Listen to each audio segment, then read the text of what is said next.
Chapter 309. There is a small commotion among the players as they whisper to each other. I haven't seen any other storyline characters that are over LV60. It's still extremely lethal. The danger level hasn't changed, but was he over LV60 before? It doesn't feel like it.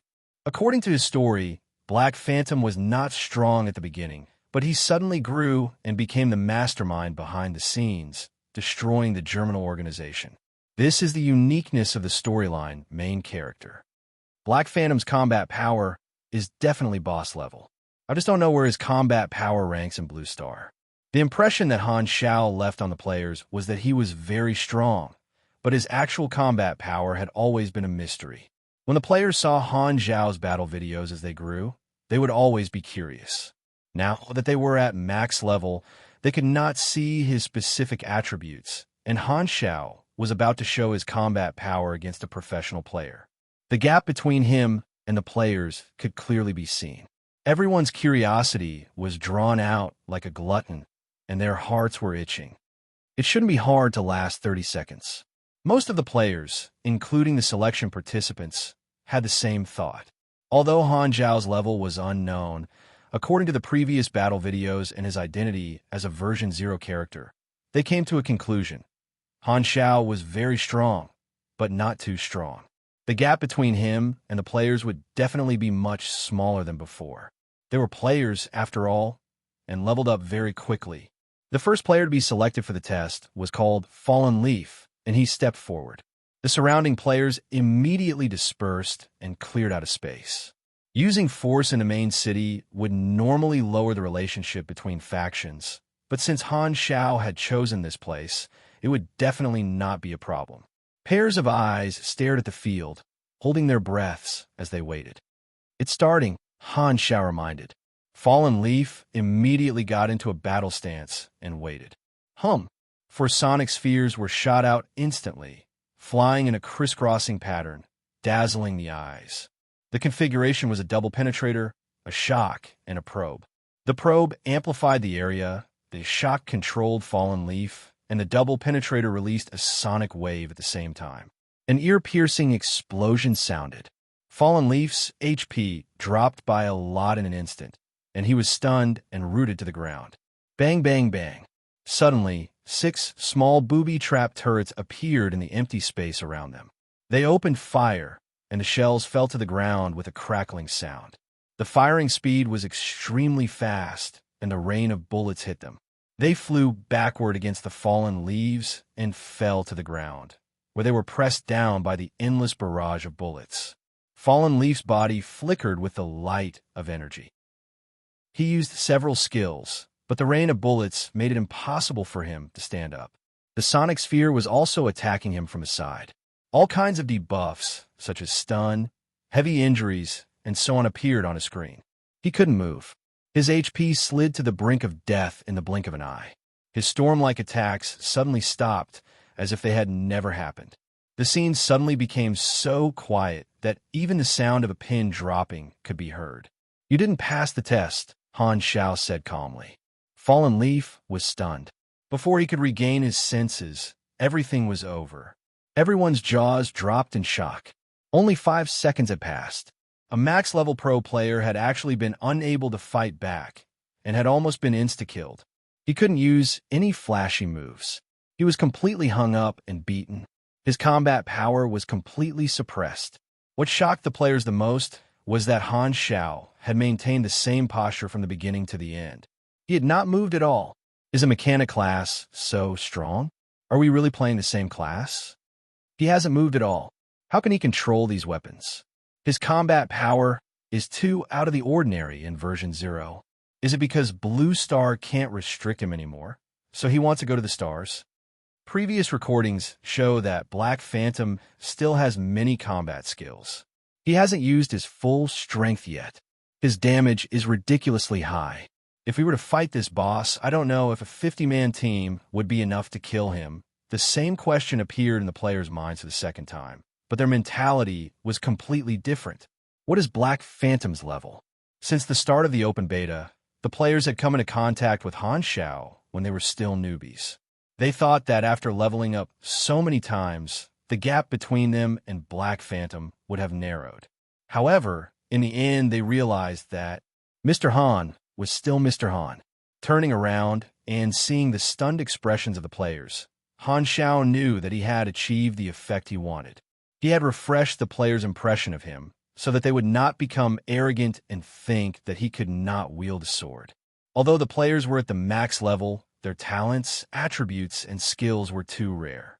Simply put, they did not have the bonus of the template. Han Technician was currently at level 70. He was stuck at the requirements of the class change and had not chosen a subclass. However, he had crossed the level 60 threshold, which was equivalent to the difference of one version. With the addition of the boss template, his talents, skills, energy, and mechanical power were 3 to 4 times stronger. His damage was unbelievable in the eyes of the players. The average HP of a level 60 player was more than 3,000, and their resistance was average. They were too weak for him. Furthermore, Han Zhao's Sonic Sphere had also been strengthened to purple grade. Its attack was very high. The Sonic Sphere itself was a very rare equipment in version 0. It had an independent tactical system, high damage, and strong control. The faces of the professional players froze. Ligo opened his mouth. He thought that it would take a lot of time, but he realized that he was wrong. Black Phantom's speed of eliminating people was as fast as loneliness. The participants of his selection were no longer relaxed. They were on high alert, and when they heard Han Xiao pick the next person, they all became nervous. The test continued. These players were very cautious. They moved around the battle and did not dare to fight head-on. Once Han Zhao's attacks landed on them, no one could last more than 10 seconds. They all played dirty, hoping to drag out the 30 seconds. More and more people were watching, and some people were posting live videos on the forums. The players were used to seeing the outstanding performances of the players. The professional players who were in high spirits and popular a few days ago were now being pressed to the ground. The players were shocked. Then, they felt a sense of novelty. When had they ever seen professional players line up to be tortured? It was very exciting to see professional players being humiliated in various ways. More and more people were paying attention, and they were watching with great interest. Han Zhao's strength was also seen by the majority of the players. Various posts created heated discussions about Han Zhao's strength. The happiest ones were the mechanic players. Originally, the performance of the mechanic class in the Pro League was very bad, and they were in a bad mood. However, Han Xiao had brought a new dawn to the mechanic class. We are so strong when we grow up. You are the lighthouse that illuminates the road ahead. Han Xiao created a hot topic, and the players found entertainment from it. The serious selection was not serious anymore. However, only famous people could enjoy such treatment. The creativity of the masses was endless, and the players' imagination had no limit. They came up with all kinds of funny headlines. Black Phantom, last 30 seconds if you are a man. Shocking. Professional players can't last 30 seconds after staying up all night. How to last 30 seconds. The professional players have their own ways. When it came to creating trouble, the players were the professionals. 30 seconds became a joke, and seconds was spoofed into a unit to quantify a pro player's strength. There were only a few players who passed the test, and they were praised to the heavens as the legendary 30 Seconds Warrior. Han Xiao only stopped the selection at night and went back to rest. After he left, the players who had been watching the show for a long time gradually dispersed. The time limit of the mission was 5 days, and today was only the first day. The rest of the players had a lot on their minds and went back to think of strategies. Han Xiao went back to his room and was about to open the door when he suddenly stopped. He remembered something and went to the room of Mad Blade and the others. He pushed the door open and entered. Mad Blade and the others were chatting in the room. When they saw Han Xiao come in, they immediately stood up with curiosity. Normally, Black Phantom would not come to them for no reason. He would only come when there was a mission or reward. Thinking about the incident in the morning, the four of them had a vague guess. Anticipation appeared on their faces. As Black Phantom's followers, they had always enjoyed special treatment. Could it be that this time, Han Xiao laughed and said, "You are all my friends. I'm about to leave this planet and go to a bigger world. I will give you a chance to choose. Are you willing to go with me? Look at this treatment. The others could only know that he was about to go to space from the mission introduction, but Han Xiao told them personally without hiding anything. They even had the right to skip the test. How humanistic and caring. Chapter 310. Madblade and how Tian had both accepted the selection mission, but they did not have the confidence to last for 30 seconds. How Tian, who was beside them, also heaved a sigh of relief. Since this was an opportunity that was presented to them, they naturally would not reject it. Port Bun and Beating Dog were the most surprised. He saw the potential of Interstellar. If they could be part of the first batch of people to enter Interstellar, they would not lack material for future programs. Not to mention, the people following Han Xiao would definitely be professional experts, and he could invite them on his program to increase his popularity. However, when he saw the contestants being trampled by Han Xiao, Pork Bun felt a chill in his heart. He felt that there was no hope for him, but a pleasant surprise came unexpectedly. At this time, Pork Bun was so excited that he wanted to jump up and smash a hole in the ceiling. However, when he thought about the compensation fee, he controlled himself. In Han Zhao's eyes, Pork Bun was just a reporter. He did not even expect to use him as cannon fodder. However, Pork Bun's role was irreplaceable. Pork Bun's program was a channel for the players to understand him and increase his exposure. The importance of the media did not need to be emphasized. As long as Pork Bun had a good sense of the market, the program content for a long time in the future would definitely be about Han Xiao leading a group of experts on an adventure in Interstellar. This way, even if he left Blue Star, he would still be able to deepen the player's impression of him. Due to the curiosity of Interstellar and the popularity of the professional experts, more people would watch the Adventure Diary series. This would increase the influence of Pork Bun's program to another level. At the same time, Han Technician's presence would be increased. He would subtly take root in the hearts of the players. He placed great importance on this arrangement. After all, there was a huge market for feelings. Why do you want to go to Interstellar? Maple Moon asked curiously. She was a player who liked to get to the bottom of things and enjoy the story. Han Zhao's eyes flashed. He glanced at Pork Bun and purposely used vague words. This planet will welcome a catastrophe. Only the infinite Interstellar will have a solution to this disaster. Catastrophe. The four of them were stunned. While Maple Moon was questioning him, Pork Bun turned on the recording. He suddenly had a feeling that Han Zhao's words were a trap. A few days later, rumble. Amidst the flames and explosions, the last participant, Second Prince, was struggling to hold on. 13, 14. The onlookers were counting excitedly. Good luck, Guapi. You must join the 30-second club. Sun Eggplant was gloating. There was a small group of people standing beside him. These people had all passed the test. Han Xiao had secretly held back. The players he wanted were basically all chosen. They were all pro-gods and players who had good results in the Division League. The surrounding players could only feel envious. They comforted themselves by telling themselves that the difficulty of the selection was too high, so only the gods could pass. This group of players was also jokingly called the 30-second club. I feel sorry for the Almighty for a second. I'm too strong, but I'm too weak.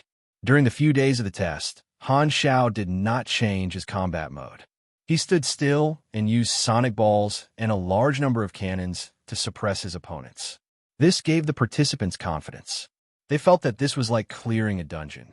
They found patterns from other people's failures and gradually figured out the attack mode of Han Zhao's combat system. The further they went, the greater the advantage they had. However, one person could defeat 10 people. Even if the players had experience, their combat power was absolutely suppressed.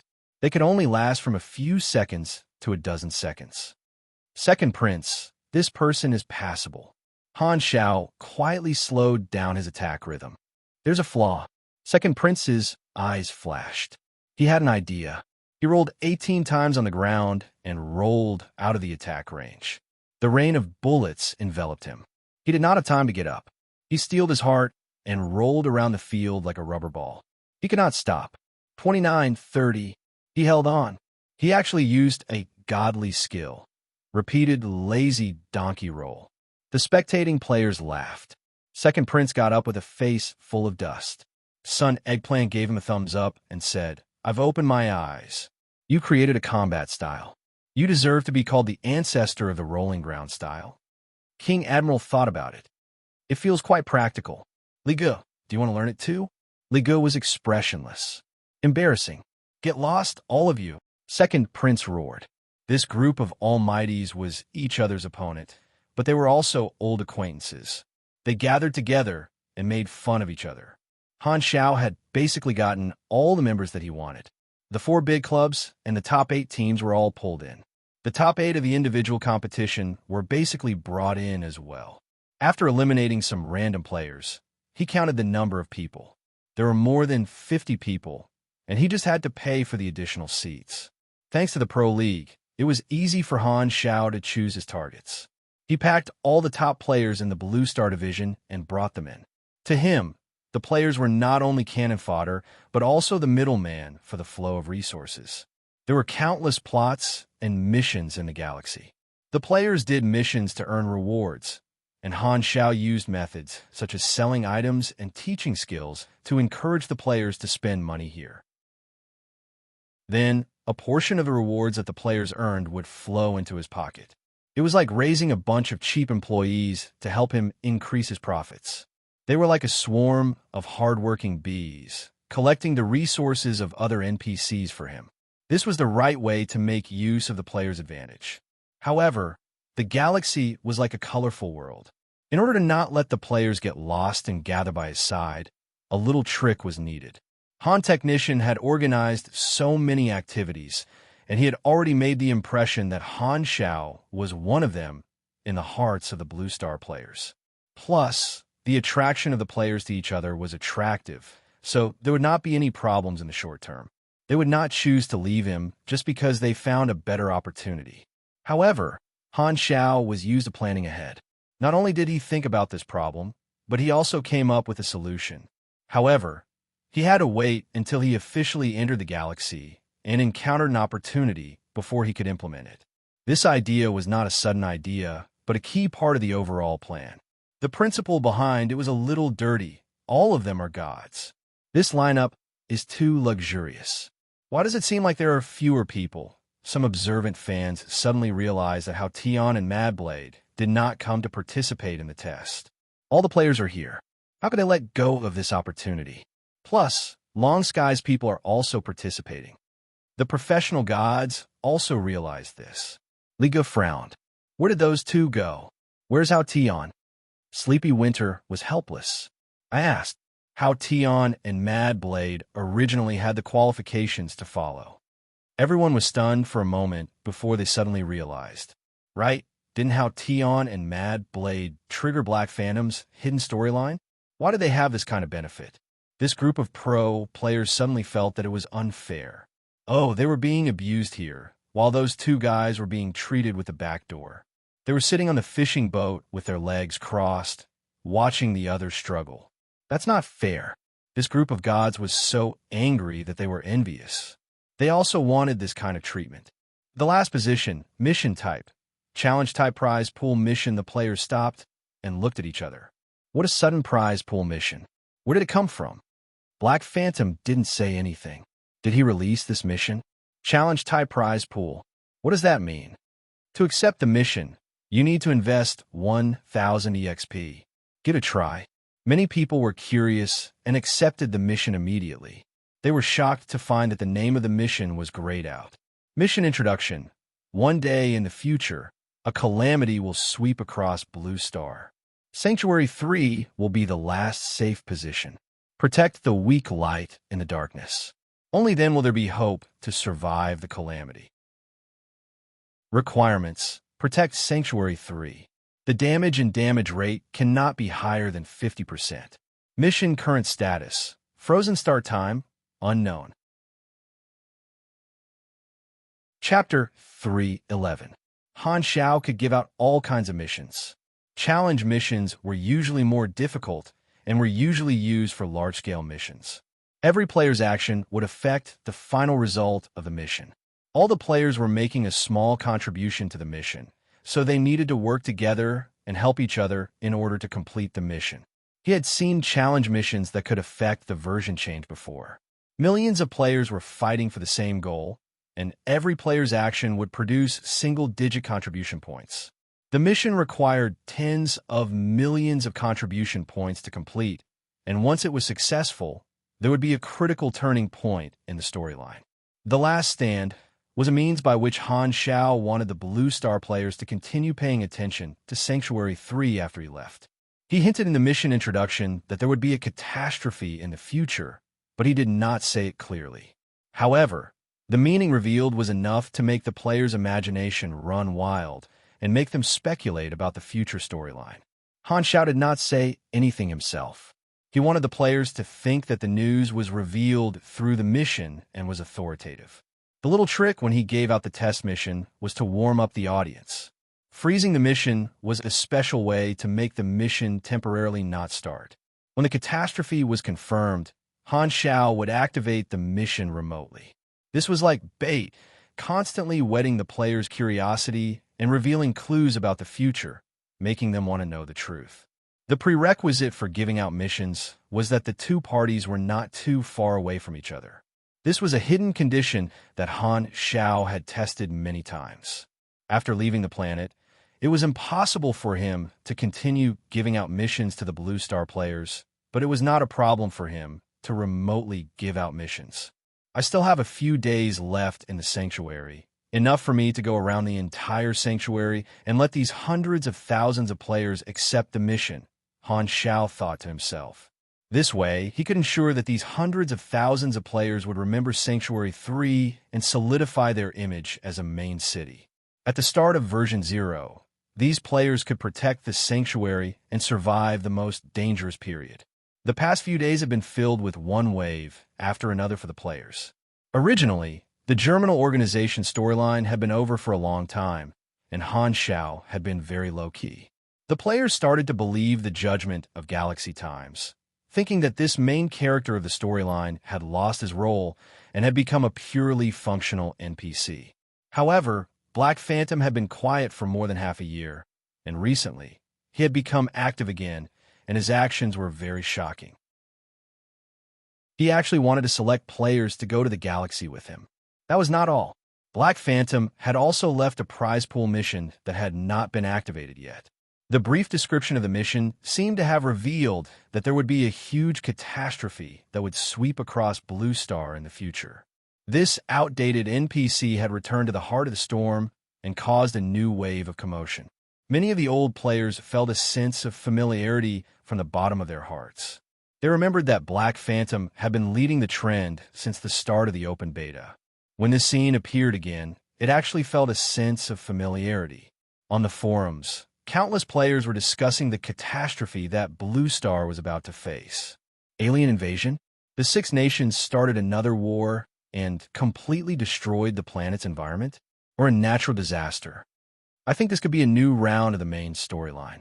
Look, the other planets are in full swing right now. Only our Blue Star is so idle. It's time for a new storm to appear. As the saying goes, when a world is united for a long time, it must part, and when separated, it must unite. Could it be that the romance of the Six Kingdoms is about to begin? The discussion was lively, and some players suddenly had the idea to link the two recent events of Han Xiao together. Black Phantom is in a hurry to leave the planet. Could it be related to this catastrophe? He wants to escape from it. Impossible.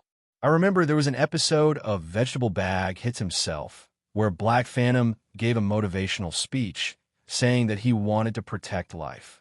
Isn't he very noble? If that's the case, then there must be no hope. That's why Black Phantom gave up on his home and decided to escape. How big will the scale of the catastrophe be? The following main storyline won't be so fierce, right? Not necessarily. Maybe Black Phantom is just a coward. Didn't you see that he even brought helpers with him to escape? Are you kidding? He's the main character of the storyline. The Germinal Organization was destroyed by him. Why would he run? You can't say that. A large part of his deeds in the Germinal Organization were behind the scenes. There's a historical reason why he and the Germinal organization are enemies. Both sides are at loggerheads, so he has to fight with the Germinal organization. But it's different when it comes to a catastrophe. He can choose to avoid it. I thought he wouldn't have any more scenes after defeating the Germinal organization. There would not be only one opinion on a topic. Some people supported Han Xiao, and some people maliciously speculated. Han Xiao naturally did not care. It was a good thing to have opposing opinions. Conflict could attract more attention. On the other hand, if everyone was singing his praises, it would be easy to get sick of it. Port Bun could not help it. He did not want to see the players belittle Han Xiao's reason for leaving. This was selfish. He had already decided to make a series of future galactic adventure shows. If the audience had the mentality that they were escapees, it would negatively affect the show's appeal. On the contrary, if Han Xiao's reason for going to space was noble, then their adventure would affect the heartstrings of the Blue Star audience. Coincidentally, Port Bun had such material in his hands. Therefore, in the new episode, Port Bun released Han Xiao's private speech to the four of them that night. This speech could show that Han Xiao's reason for leaving was to go to space to find a solution to solve the disaster. This instantly raised Han Xiao's image. At the end of the show, Port Bun released a trailer. Looking up at the mysterious starry sky, yearning for it, I will follow Black Phantom to the vast starry sky. For this, I will make a new series of shows to record every bit of the galactic adventure and show the stars of the universe in front of you. Please look forward to it. Because the topic was very popular, Port Bun's show was widely spread. The players suddenly realized that Han Xiao had gone to space to solve the disaster. They were immediately filled with respect. Of course, there were also a small number of people who were skeptical. No matter what their attitude was, they were all paying attention to this incident. They were very curious about how Han Xiao would go to space and stand side by side with the sun. They were also looking forward to Port Bun's future shows. This series of news was only circulated among the players, and some local forces were still in the dark. Snow covered the sky, and the north wind howled. This was a continuous snowy mountain range located in Raylan. There were many wild beasts in the mountains, and there was no trace of humans. There was not a single city within dozens of miles, and from time to time, loud and low roars of wild beasts could be heard echoing in the mountains. One of Raylan's top secret research facilities was hidden in the mountains.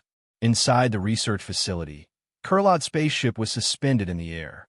Countless devices were intertwined around the spaceship, detecting various parameters of the spaceship and displaying them on a big screen. Countless researchers were coming and going, adjusting the devices. After getting the spaceship for more than 10 days, Raylan had secretly organized people to study it. These researchers were the top talents in the military and intelligence agencies. Most of them were pure researchers, and most of them were normal people. There were also mechanic superhumans. So many top talents were working together, but the progress was very slow. The spaceship's technology was much more advanced than Blue Star's. Furthermore, Ghidorah's technology contained magic, and many of its functions could be implemented with magic runes. This was completely different from Blue Star's technology. Chapter 312. The person in charge of the research walked over with a few high-ranking military officials wearing Raylan uniforms. One of them seemed to be the leader and asked, "Is there any progress?" The person in charge said helplessly, "There's almost no progress. The alien spaceship's technology is too high-end, and it's difficult for us to decipher it. Many of the parameters read by the instruments are constantly changing. It's completely illogical. Then copy some small parts. I only want the real thing. Sorry, the structure of many parts is too strange. We don't even know what some parts are used for. Many parts are covered with patterns. We copied them, but nothing happened. Furthermore, the spaceship can't be activated. You give me such an answer with a huge amount of funding every year?" The high-ranking old man's eyes were sharp. The person in charge wiped his sweat. "We still have some discoveries. Please follow me." The few of them came in front of a transparent container with a pool of black liquid inside. The person in charge said, "This seems to be the spaceship's energy engine oil. It's very dense and very viscous. Under the microscope, the oil molecules show signs of microorganisms. It reacts automatically to produce energy. The specific process is that the molecules divide and multiply, but they always maintain their original size. The energy will dissipate and dissipate. The process is completely automatic, which means that it produces energy out of thin air. It's very unbelievable. We think that this is an alien energy engine oil that can be recycled. If self-multiplication can continue indefinitely, in theory, it can produce unlimited energy. In the transparent container, the black liquid moved slowly. The high-ranking old man frowned. How can it move by itself? Is it alive? This should be the reason for its multiplication. It has the characteristics of microorganisms, but it doesn't have a nervous system, so it doesn't have a consciousness. It only has some reactions. This pool of oil is like a colony of bacteria. Because it was alien technology, the researchers could accept all kinds of abnormalities. The person in charge added, "We have tested it. It has no radiation at all, and there are no toxins. We found a death row prisoner to test it. He used his body to come in contact with the oil. After the test, there were no abnormalities." The high-ranking old man nodded, and a few of them walked to the side. One of them said in a low voice, "The progress is still too slow. Our research time is limited. We can't keep hiding from the Godora civilization. It's best if we can derive the real thing as soon as possible.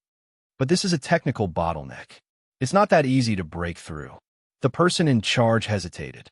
"Unless there's someone who knows the industry to help." The high-ranking old man's eyes flashed.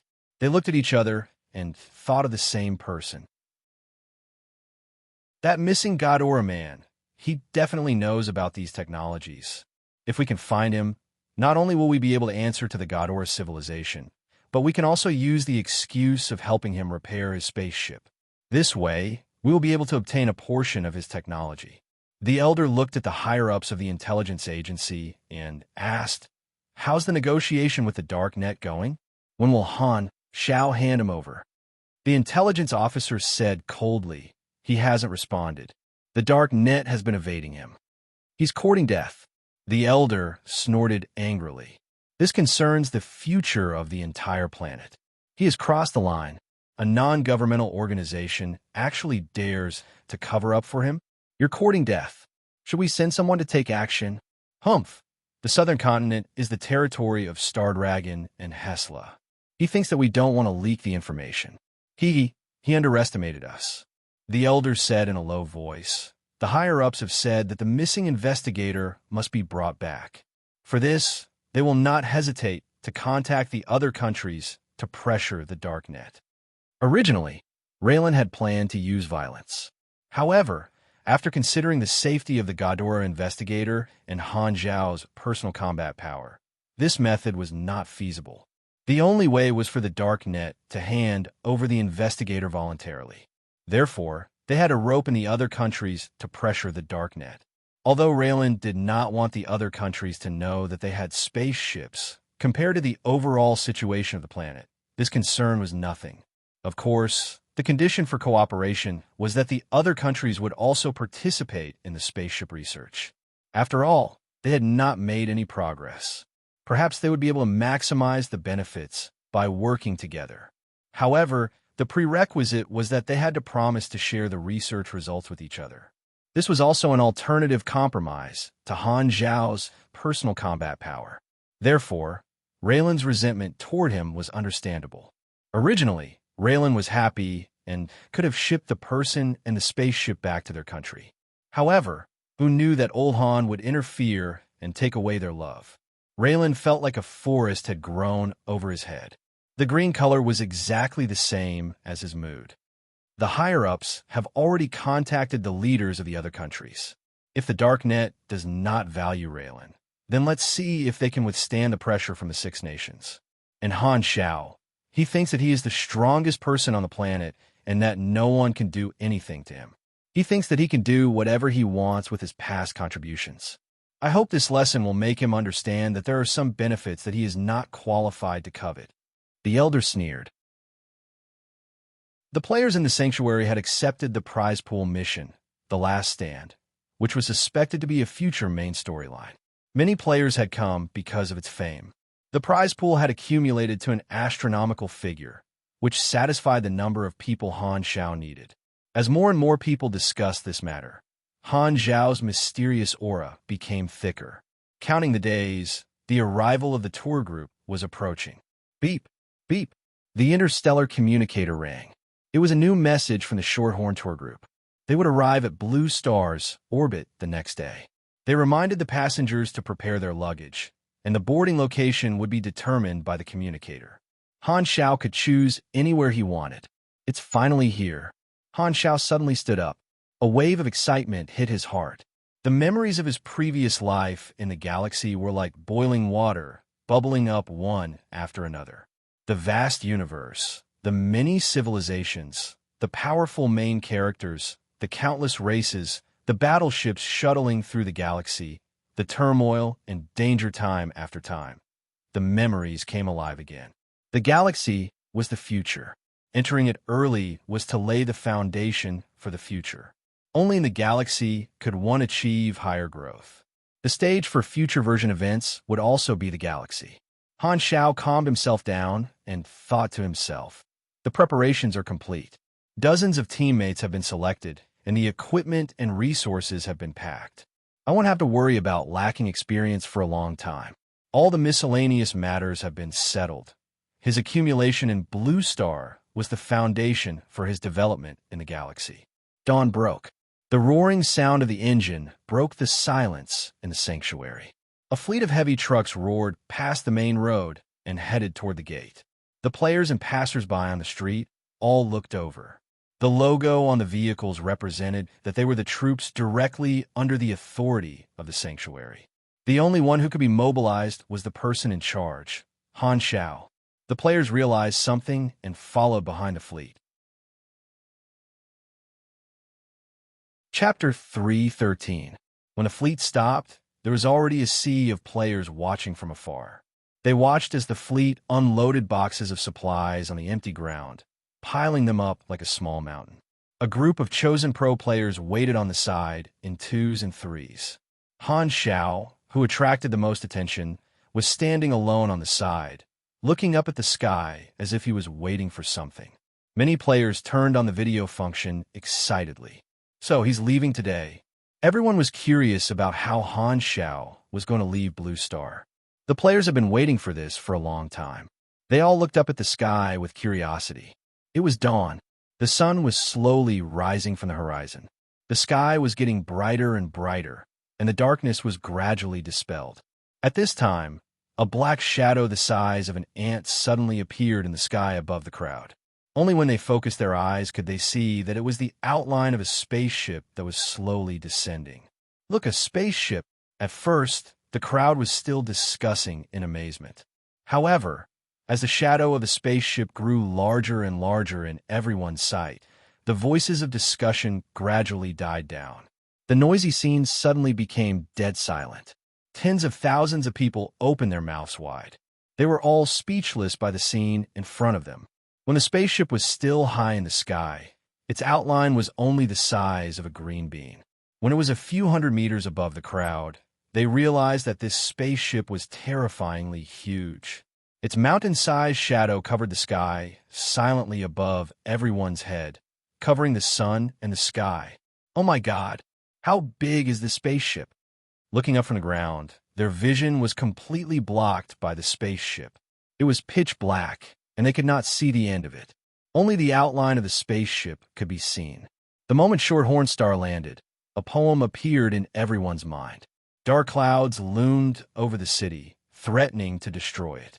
Shorthorn Star, the main ship of the tour group, was a large travel spaceship with its own ecosystem. It could even be used as a mobile space station for long-distance travel in the universe. It was surrounded by probe devices and patrol defense cannons, as well as high-energy convergent shields. Just this large main ship alone could traverse the entire Blue Star. The crowd was so shocked, not to mention the chosen pro players. They all gasped. In their eyes, Han Xiao was only a Blue Star character. It was unbelievable that he could summon such a large spaceship. However, Han Xiao had displayed his remarkable abilities, and this group of teammates had also gained a lot of confidence. This scene was too impactful. It was filled with a sci-fi aesthetic. The mechanical monster and the environment had reached a perfect harmony. It had the qualifications to become a desktop wallpaper. The players fought to be the first to take photos and videos. A box-shaped floating cabin was detached from Shorthorn Star. Four jets were spitting out blue exhaust flames. It slowly landed in front of Han Xiao, kicking up a cloud of dust. This was an airdrop cabin designed to receive passengers on the ground. It was full of mechanical style and had a precise structure. It was all metal and pure mechanical technology. The cabin door opened, and the foldable gangway extended in front of Han Xiao. "Let's get on the boat. I can't wait to have a drink."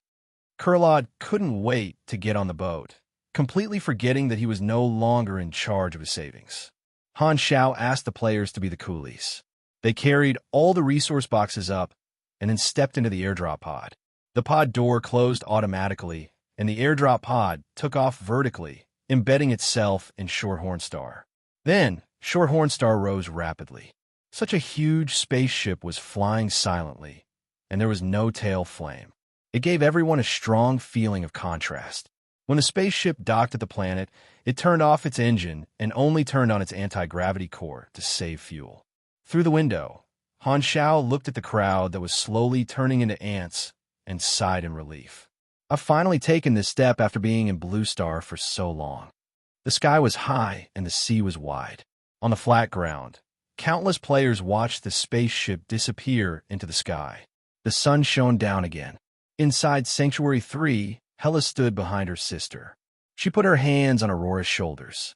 The two of them looked up at the short horn star that was descending. "Will he come back?" Aurora asked curiously. Hela was silent for a while. She shook her head slowly. "That's a wider world. Why would he come back when he's already out there?" "Sis, why don't we go with him?" Hela rubbed Aurora's light blonde hair and didn't say anything. "Sis, you're hurting me." Hela then realized that she had used too much strength. She immediately slowed down. The bear cub beside her roared at the sky a few times. It then laid on the ground and buried its head in its paws. It raised its butt and whimpered as if it was sad that its owner had left it. Aurora rubbed the soft fur of the bear. She was depressed. "Will we see him again?" she asked softly. "We will meet again sooner or later. But you just said that he won't come back." "Yeah." Hela didn't explain further. Aurora understood what Hela was trying to say. Her eyes lit up, and she was excited again. "He's gone." In Sanctuary 1, Bennett was video chatting with Huang Yu. He was listening to Huang Yu's report. "I'll leave Sanctuary 3 to you from now on. Don't change Han Zhao's measures. Other than that, you could decide on everything else yourself." "Okay. Thank you, Mr. Bennett." Huang Yu was excited. After working as a laborer for so long, he finally got the chance. "Don't thank me. It was Han Xiao who recommended you before he left." "Understand." Huang Yu nodded heavily and remembered it in his heart. After ending the call, Bennett opened his secret account and clicked on the ultimatum that the Six Nations had sent a few days ago. Raylan had joined forces with other countries to pressure the Darknet. Bennett suppressed this himself. He didn't want Han Xiao to be troubled by this before he left. But now what was done was done. The way his old friend left was enough to shock the Six Nations. Even he was shocked. Bennett was very curious about how Raylan felt right now. There were too many witnesses to this incident, and it had a huge impact on the world. The video quickly spread on the internet. The people of Blue Star witnessed the scene of a mountain-sized spaceship landing on the planet. It was very shocking. Shorthorn Star was so huge that it didn't hide at all when it landed, which shocked the Six Nations. When the satellites discovered Shorthorn Star, the Six Nations panicked and were about to send out their air force to negotiate. However, Shorthorn Star had no intention of negotiating with the government of the planet. Before the Six Nations could do anything, it just left. Blue Star was visited by such a huge spaceship, and the Six Nations were very worried. They hurriedly tried to find out the details.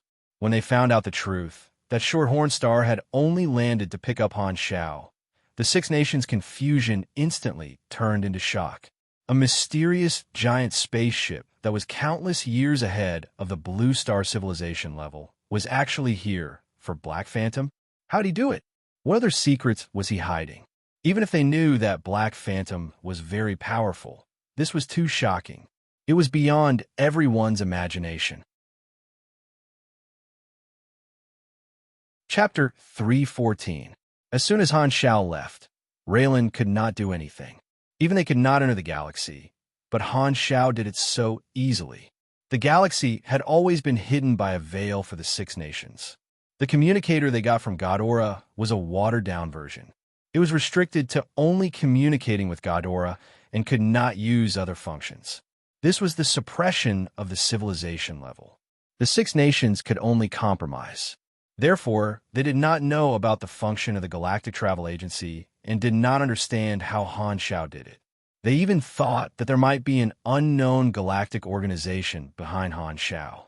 This guy had always been mysterious and kept them in the dark. As the ruling authority of Blue Star, they found out that one person had a backer that was stronger than the entire planet. This uneasiness and anger were indescribable. Raylan was the initiator of the pressure from the Six Nations. The pressure became meaningless, and they even revealed that they had a spaceship. They suffered a double loss and could not say anything. This difference in expectations was like students from the same village. The Six Nations wanted to beat Han Shao in an exam, but they found out that he had already been recommended to a famous school in a big city. They could not catch up and were extremely disappointed. Through the porthole of the airdrop cabin, the ground gradually shrank. Shorthorn Star rose into the sky, and the sky turned dark.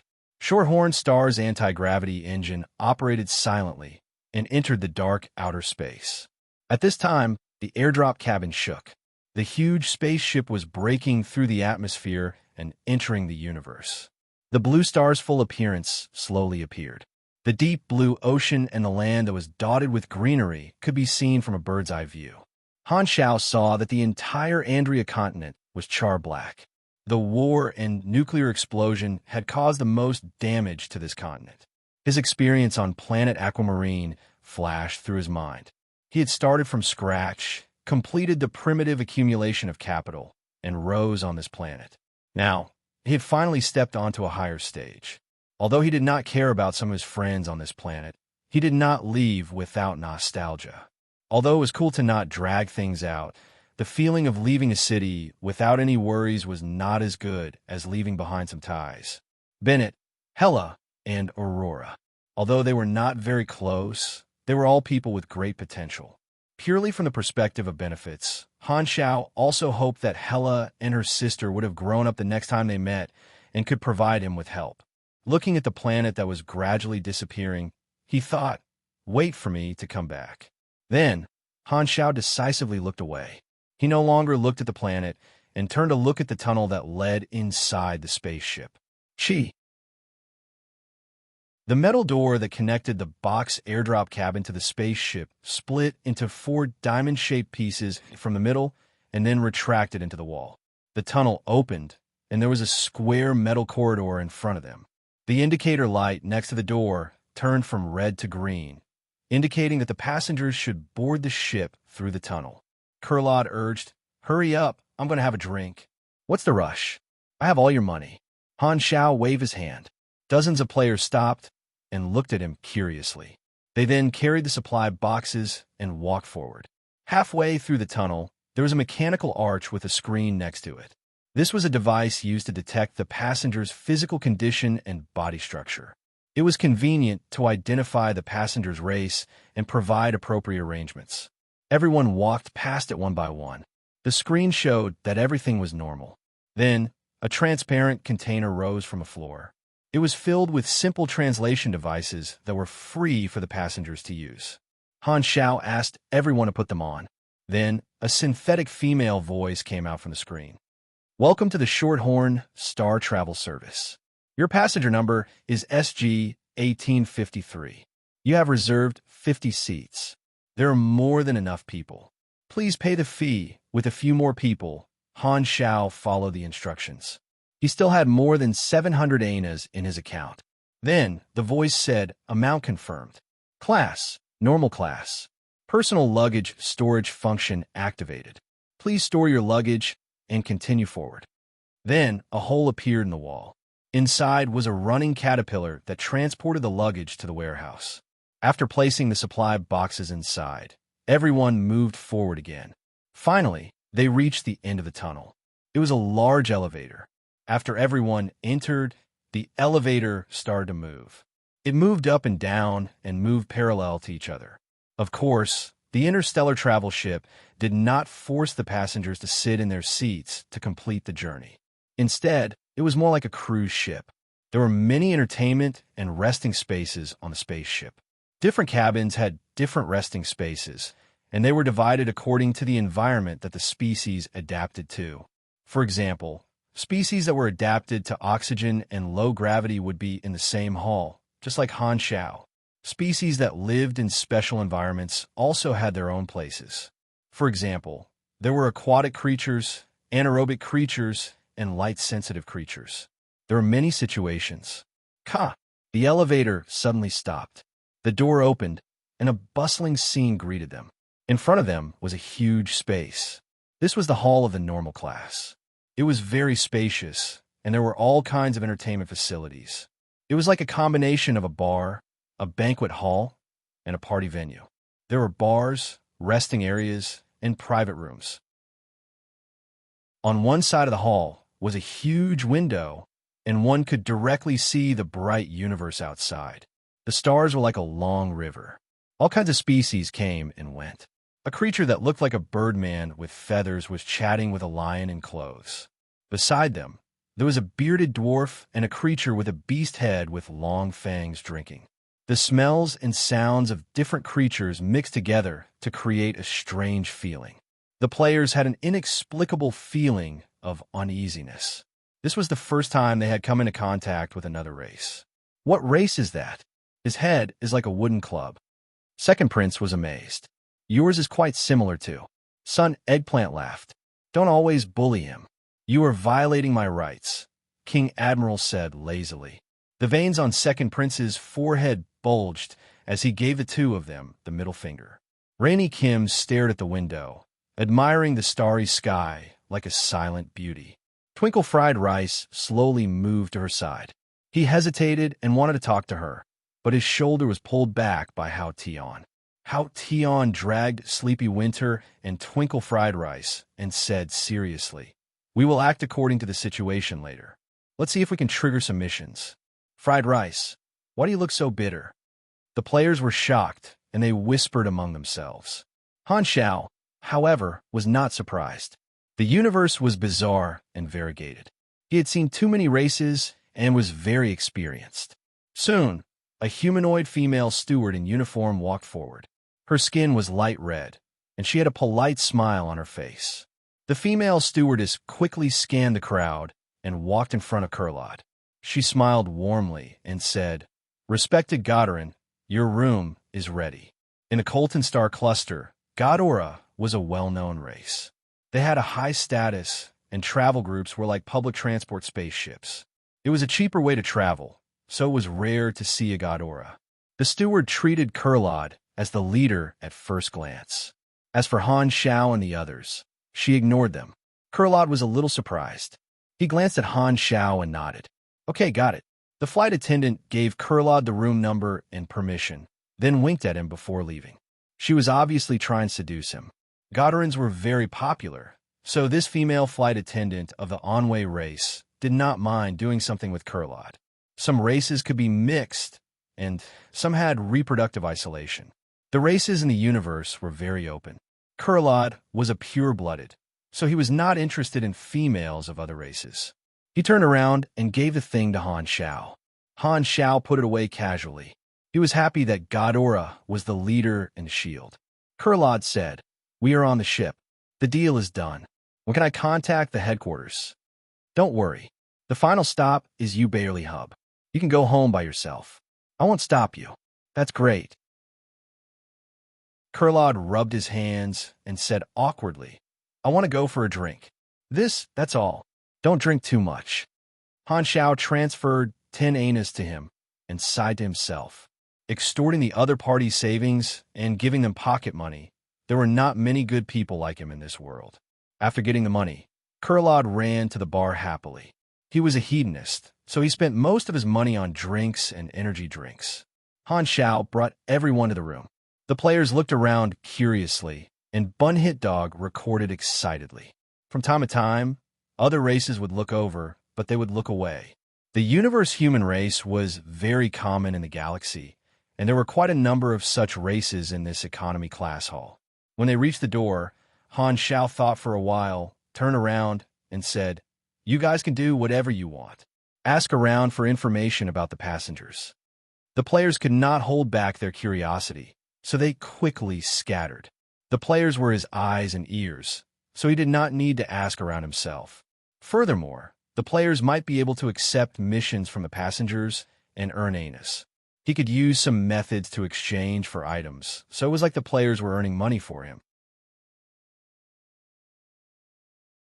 Chapter 3:15. After sending everyone away, Han Xiao walked into the room alone and let out a long sigh. He finally had the chance to be alone. The first step of entering the galaxy was complete. There were many possibilities in the galaxy, and there were many plans for his next move. He needed to decide on a route. Firstly, he was located in the Garten star system of the Colton star cluster. According to his strength, this area was dangerous but just right for him to develop. He was a LV-70 mechanic, grade C, and could be considered the backbone of the supers in the Colton star cluster.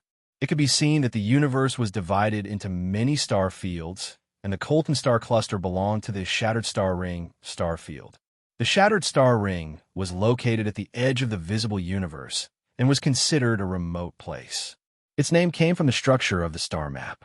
This star field was like a scattered, broken star ring, and the various star clusters were part of this ring. The ring surrounded the center of the Shattered Star Ring, which was a very dangerous place. There was an extremely large group of unstable wormholes, and all kinds of garbage would be thrown in from time to time from various star fields, forming a garbage dump. Because of this, scavengers were very active in the Shattered Star Ring. There was a saying that was often used, "Where there are people, there will be trouble." There were many unorthodox jobs in the universe, such as space pirates, scavengers, mercenaries, colonists, and so on. The Shattered Star Ring did not have a strong ruling regime, only scattered star cluster and star system level civilizations. Therefore, there were many unsafe areas. The Shattered Star Ring was under the jurisdiction of West Sandlin in name, but this civilization only sent emissaries to the office and rarely interfered. West Sandlin was the official name of the Universal Civilization, Radiant Federation. The bigger the area, the more dangerous it would be. Han Xiao remembered many opportunities, but based on the current situation, it was best to stay in the Colton Star Cluster and develop first. It was currently version 1.0, and he did not know everything about the galactic storyline during this period. After all, logically speaking, the players should not have come into contact with the galaxy at this stage. However, some of the large-scale missions should not have changed.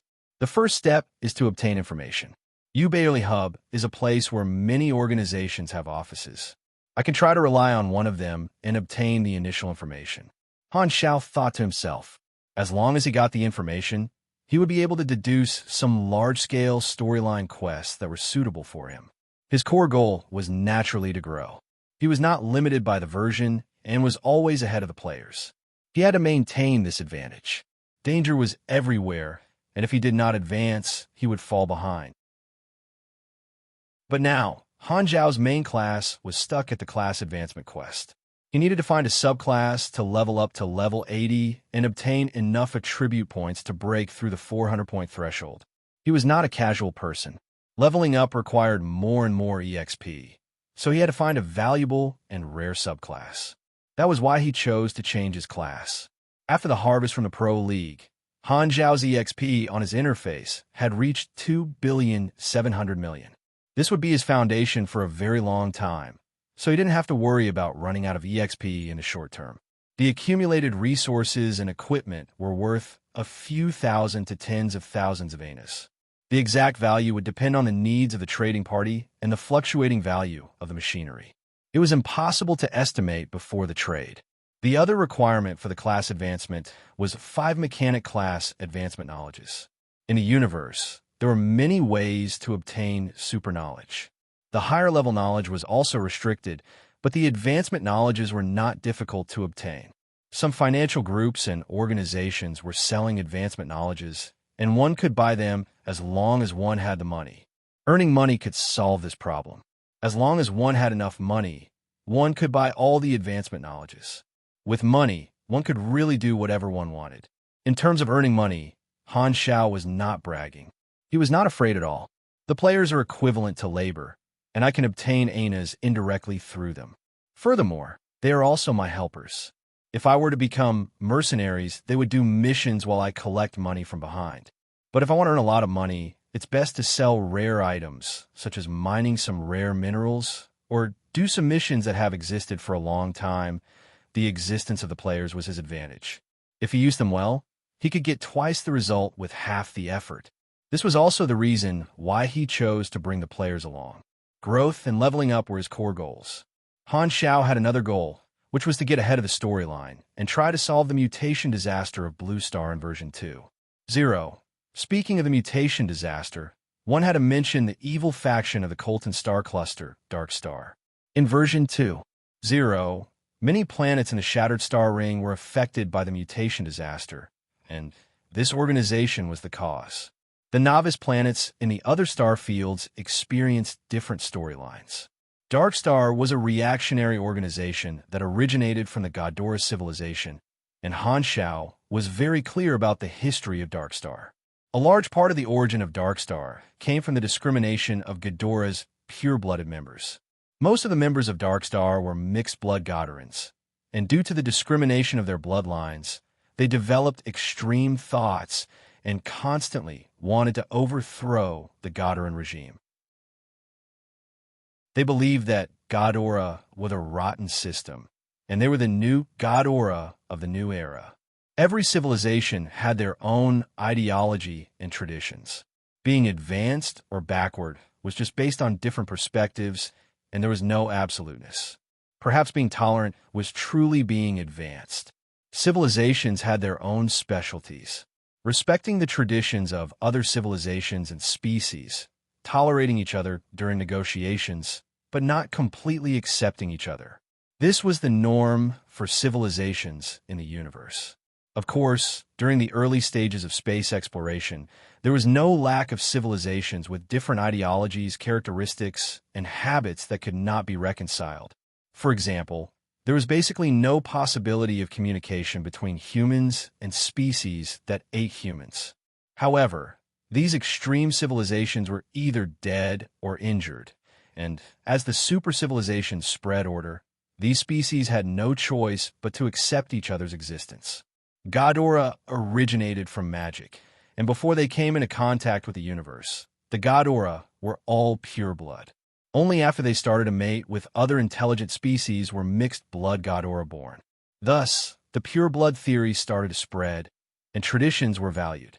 Those in power were all pure blood, and thus, the pure blood and mixed blood classes started to be separated.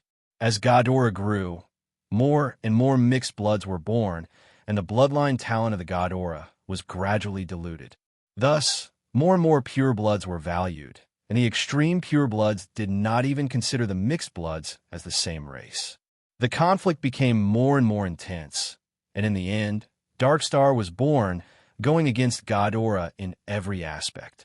If I want to solve the mutation disaster, I have to start with the Ghidorah civilization, Han Xiao thought to himself. The mutation virus had a very high latency, and in his previous life, it had only attracted attention when the mutation disaster actually happened. The only thing he could do now was to prepare for the worst. These two goals were the main focus of his current plan. He thought about the details of the plan, turned on his communicator, and browsed through the galactic channel to understand the current situation of the Colton Star Cluster. At this time, a notification came from the broadcast. Everyone, please return to your rooms. The spaceship is about to accelerate and enter the light warp path. There may be some turbulence, and if you feel dizzy, please do not panic. This is a normal reaction. Rapid footsteps could be heard outside the door, and all the passengers returned to their rooms. Kurlad and the players also returned. Black safety belts popped out from the wall. For such a low-level travel group, there was no need to hope for protective compartments. After buckling up, the room door was automatically locked, and a roar could be heard from within the spaceship. The metal walls and floor trembled nonstop.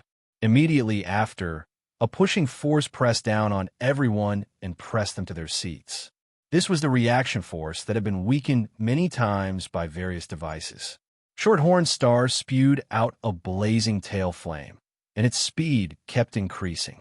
Streaks of light suddenly appeared outside the dark window, as if they had entered a tunnel of light. Buzz! Just as the pushing force reached its peak, Shorthorn Star suddenly flashed and turned into a beam of light. The engine was running at full power, and they entered the warp path. Under the effect of the internal stabilizing device, the reaction force was quickly reduced, and everyone's bodies relaxed. Next stop, Star Zone 5 of the Garden Star System. Travel time is 3 days. Please enjoy the journey. For 3 consecutive days, Han Xiao remained low-key on the spaceship. The players, on the other hand, were very friendly. They talked to the passengers and helped them enthusiastically. This was the first time that this group of passengers had seen such friendly humans. After chatting with them, they could tell that the players had limited knowledge and were probably natives. Kurlad was drinking a dark blue wine at the bar. At this time, a mixed-blood human with pointy ears and thin cheeks walked up to him and threw an Ana's coin to show that the drink was on him. He smiled and said, "You got on the spaceship from Blue Star? That low-level planet only has a low-level civilization, and the people you brought on the spaceship are all natives? What does that have to do with you?" Kurlad glanced at him. Are you interested in doing business with me? My name is Cecily, and I'm in this business." This person was wearing gloves, and he quietly opened a gap to reveal the tattoo on the back of his hand. The tattoo was a bird wrapped around a chain. This was the symbol of a slave trader, and it could be considered as a scavenger business. Kurlad waved his hand impatiently and said, "F*CK off. I'm too lazy to talk to you." Public spaceships were a mix of good and bad people, and there were many gray organizations that were looking for fat sheep. Therefore, those who could afford it did not want to take the Galactic Travel Agency. Kurlad hated coming into contact with scavengers, as it ruined his mood. He was not even in the mood to drink his favorite dark blue star bubble. "Don't be in such a hurry to reject. I can see that the natives you brought are all supers. The market price for supers is pretty good. Why don't you consider it?" Cecily said patiently. At this time, Han Zhao's voice sounded behind the two of them. "I think you should leave." Chapter 316. Cecily blended into the crowd and started chatting with the others. He did not seem to be bothered by the failed deal. Slave trade. Han Xiao stared at Cecily's back and frowned. "Don't look at me because I lack money. I have integrity." Kurlad snorted and finished the drink in one gulp. He paused for a while before continuing. "There are hundreds of scavenger organizations in the Shattered Star Ring, and they use tattoos to identify themselves. Some scavengers are also involved in other gray businesses, such as robbery, kidnapping, extortion, and slave trading. That Cecily is the middleman of the slave trading industry, and he's responsible for finding targets. He belongs to the Boneless Bird Scavenger Organization, which is a group of bandits wanted by a few star system civilizations in Godora. Slave trade is to capture rare species and supers and sell them to customers who need them for viewing or beast fighting. Supers were very common in the galaxy, but they were far fewer than ordinary people. In the eyes of the galactic people, supers were like trained warriors or talented geniuses. Supers enjoyed a higher status, and some ordinary people also had the mentality of wanting to control supers. Thus, shows such as Supers Fighting emerged. It was just like watching a more advanced boxing match. The audience enjoyed watching supers fight to the death with each other, obtaining both visual and psychological enjoyment. Some official arenas hired supers with high salaries, while some underground arenas bought supers as slaves. Thus, The price of supers in the slave market had always been quite good. You guys are being watched, so you better be careful, Kurlot said. However, scavengers won't do things that cost more than the profit. It should be safe on the spaceship.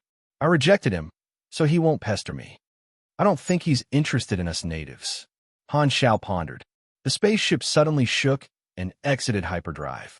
The floor-to-ceiling porthole on the side of the hull showed that Shorthorn Star was approaching a grayish-black planet. The surface of the planet was filled with endless gray ridges and mountains. There was no greenery at all, only some kind of barren rock. Streams of dark water gathered to form a silent river. This was Star Zone 5. Danger zones were everywhere, and this planet was one of them. The danger level on Ghidorah's star map was medium to high, which meant that there was more than a 40% chance that an investigator would die here. Blue Star's evaluation in the database was only low. The spaceship entered the atmosphere and hovered high in the sky. It released the airdrop cabin and landed on the ground to pick up new passengers. The public transport spaceship would pick up passengers along the route. Someone on this planet was calling for the Shorthorn Star travel group. On the other side, in the VIP passageway, the passenger who had just boarded the ship was wearing a tattered, white-hooded cloak. Hidden under the cloak was a tall and sturdy figure, carrying a huge backpack. His footsteps were very heavy, accompanied by the clanging sound of metal clashing. In front of the scanning door, this person took off his cloak and revealed his true appearance. He was actually a humanoid cyborg. A large part of his body had been mechanically modified. Pipes and wires were hidden in the gaps of the armor. All kinds of indicator lights were flashing. Of his 4 limbs, only his right arm was still a hand. Above the neck, there was no disguise. His appearance was cold, his eyes were sharp, and he exuded a cold aura that kept people away. This person's eyes were light green, as beautiful as emeralds. His skin was very white, and his cyborg body was full of scars from battle. After the scan, a voice came out from the broadcast. "Welcome to Shorthorn Star. You have booked the premium cabin. Passenger number is... Please enjoy your trip." The premium cabin hall was another place. There were not as many passengers as the standard cabin hall. At the same time, the environment was better, and it was quieter. This person had no intention of stopping. He passed through the hall and went straight back to his room. The passengers in the hall glanced at him and were surprised. "Is that the Green Knight?" "Yes, that's him. There are not many warriors left in the Sunil race. He's a high-level mercenary in the Mercenary Alliance. Very strong guy. I can't believe we're seeing him here. Didn't the Sunil race migrate?" Everyone whispered and subconsciously lowered their voices, as if they did not want to be heard by that person. They were very afraid. Of course, Han Xiao did not know who had boarded the ship. The broadcast announced that the next stop was another star zone, and there would be a few stops on the way to Uberly Hub. He was very patient and was not in a hurry. During this time, he collected information from the passengers and the galactic channel through the communicator. The communicator also functioned as a TV. There were many channels dedicated to broadcasting all kinds of entertainment programs. Han Xiao found a lot of good stuff in one of Kurlot's folders called Investigators Work Information. After a few glances, Han Xiao turned it off silently. His eyes were burning. Ghidorah people really know how to play. Kurlot drank every day and spent all his pocket money very quickly. He tried to ask Han Xiao for money again, but to no avail. After that, he slept in his room every day, not realizing that he was kidnapped at all. Han Xiao could not help but sigh at how generous this Ghidorah was. Life in the spaceship was very simple and peaceful. He just wanted to reach his destination safely. However, a turn of events came unexpectedly. In a certain area in front of Shorthorn Star's route, a few scavenger spaceships floated quietly in space. They had a unique shape with traces of civilian modifications. This was the unique style of scavengers. On the sides of the spaceships, there was a boneless bird logo. On the deck inside the main ship, scavengers from different races were having a party. The leader of the boneless birds sat on the highest seat, drinking from a barrel while laughing loudly. The leader of the boneless birds was called Serpent Braid. He was almost 4 meters tall and had the blood of a rock giant. His muscles were bulging, and he had a layer of stone skin. He had a big beard, and his hair was tied into a braid that reached his waist. This was the origin of his nickname. Scavengers wandered in the gray area. They earned money to have fun, and parties were the most common activities they held when they had nothing to do. Ding, ding, new message. The control panel of the main ship flashed, and a text message appeared. It was signed by Cecily. Little ones, it's time to work. Serpent Braid threw the barrel away, and it shattered in a corner. He stood up, wiped the wine off his beard, and said with a ferocious expression, "The target this time can be sold for a lot of money." The hundreds of scavengers below howled in excitement. 1 against 3. Bomb for KS. 5 twos. Can't afford it. Wait, where did the twos come from? On Shorthorn Star, a group of players squeezed into a room and played landlord out of boredom. After staying on the spaceship for a few days, there were no more missions to accept. Furthermore, fighting was prohibited on the spaceship, and many areas were not open to the public. This group of players could only find their own entertainment. They could not skip the journey, and this was often criticized. Some players went offline to rest, leaving 1/3 of them online. The login point and resurrection point could be bound to a transportation device, so there was no need to worry about getting lost. See 147 for details. Han Xiao sat at the side and looked at the time.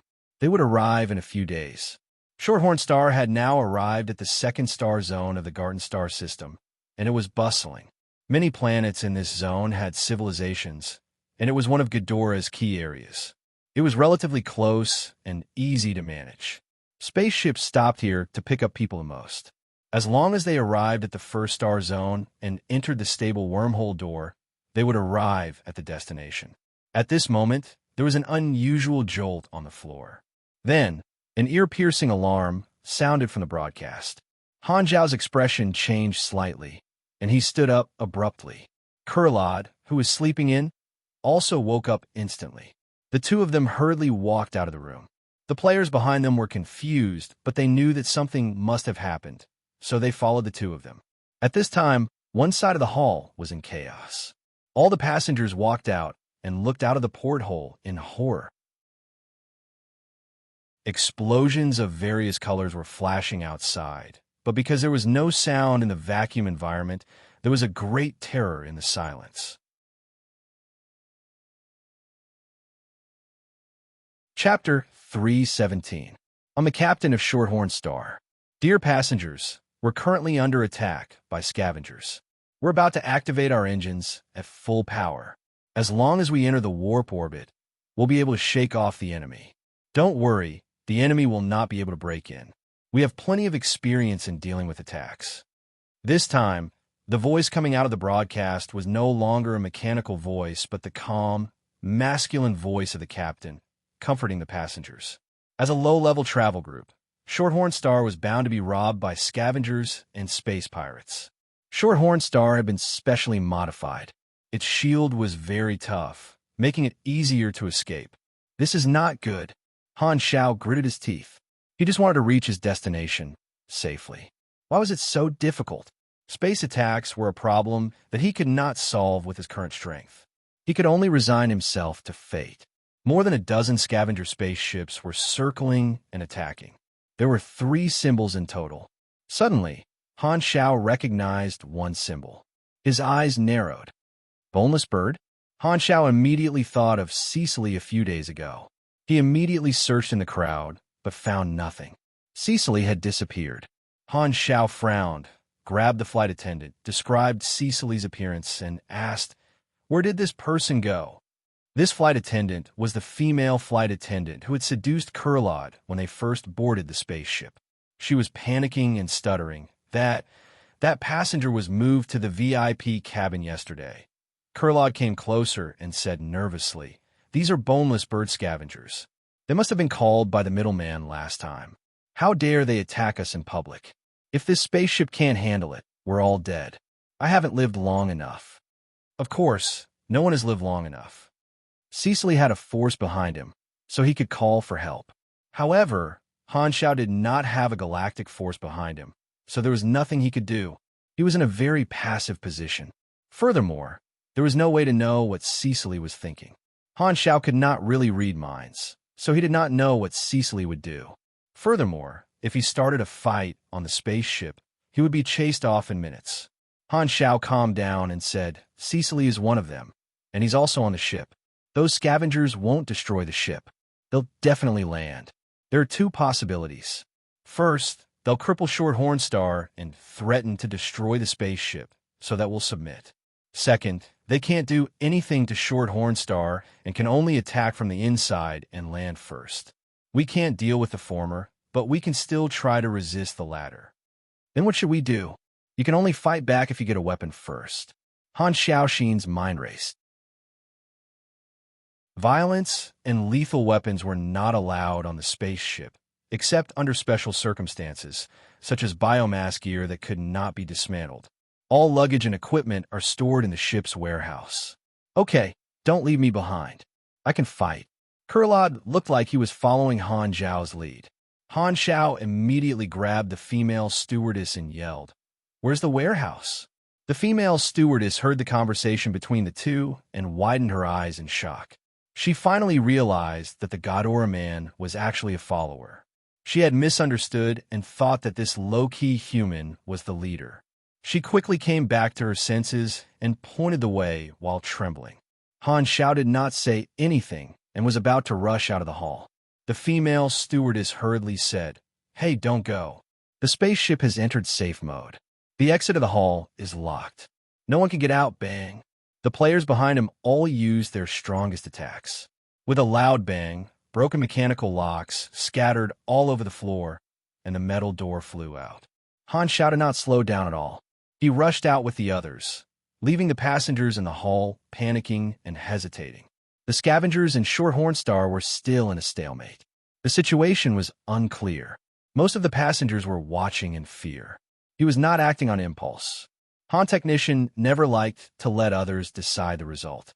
Whether the scavengers could break in or not, he had to plan ahead and take advantage of the situation. If Short Hornstar could escape successfully, that would be the best result. If it fell, it would be crucial for him to take action in advance. It would be too late to start preparing after the enemy broke in. The group ran for almost 10 minutes. The vibrations from the attacks did not stop. They could feel the reaction getting stronger and stronger, which meant that Short Hornstar was accelerating crazily.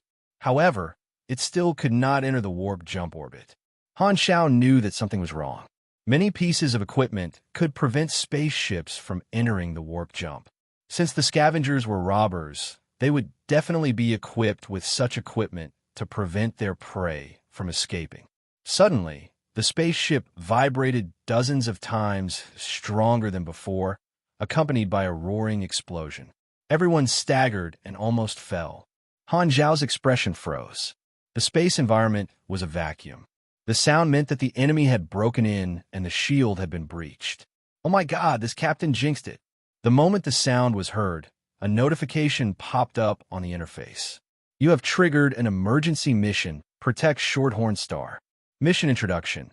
For some reason, a few groups of space scavengers have their eyes on your tour group. They are preparing to land on Short Horn Planet and attack it. An endless stream of scavengers boarded the ship, intending to capture all the passengers in one fell swoop. Your fate is closely tied to this spaceship. Mission requirements. Defeat all the scavengers and protect Short Hornstar. Reward: 350,000 experience, 1,500 ANAs, regional reputation unlocked. It seems that the scavengers chose the second method. In addition to the boneless bird, there are two other scavenger groups that I don't know. The reason why they acted together and attacked us is definitely not just to catch a group of slaves. Han Zhao's eyes flashed. He turned around and saw that the 20 or so players behind him were in a daze, which meant that they were looking at the interface. After thinking for a while, he knew that they had triggered the same mission. This meant that he did not need to spend his quota. Han Xiao did not have time to think about the reward. He turned on his communicator, but realized that there was no signal. There was only one explanation for this situation, which was that the scavengers had some advanced equipment that could block communication. They were definitely using it to prevent their prey from calling for help from the nearby civilizations. It was clear that they were well prepared and determined to succeed. The enemy has already broken in. Han Xiao said in a deep voice, "We can't count on the guards of the spaceship. I don't want to wait for death. We have to protect this spaceship. I have a plan. First, we will go to the warehouse to get our weapons. Then, we will split into 3 groups. One group will go to the main control room, and the other group will go to the captain and the officers. They have the authority to control the spaceship, and the enemy will definitely go for these 2 targets when they come in. We are racing against time, and it is very likely that there will be a head-on battle. We know nothing about the enemy's strength, so we have to be careful. The last group will go find the emergency escape spaceship. Such a large spaceship definitely has such a measure. This is our last resort." It was very advantageous for the players to split up. They could communicate with each other through the interface and not be blocked. Using this function, Han Xiao could control the situation by asking the players around him. No one had any objections and followed his orders. Without further ado, Han Xiao led the team and rushed to the warehouse. On the side of Shorthorn Star, a hole was created in the shield. Before the shield could repair itself, 7 scavenger spaceships extended hard mechanical rams from the heads of the spaceships and smashed into Shorthorn Star. Thick smoke billowed out of the hole, and a large group of scavengers successfully boarded the spaceship and entered. Hundreds of scavengers held all kinds of guns and shot out beams and bullets. They fought fiercely with the bodyguards of Shorthorn Star. From time to time, someone would scream and fall.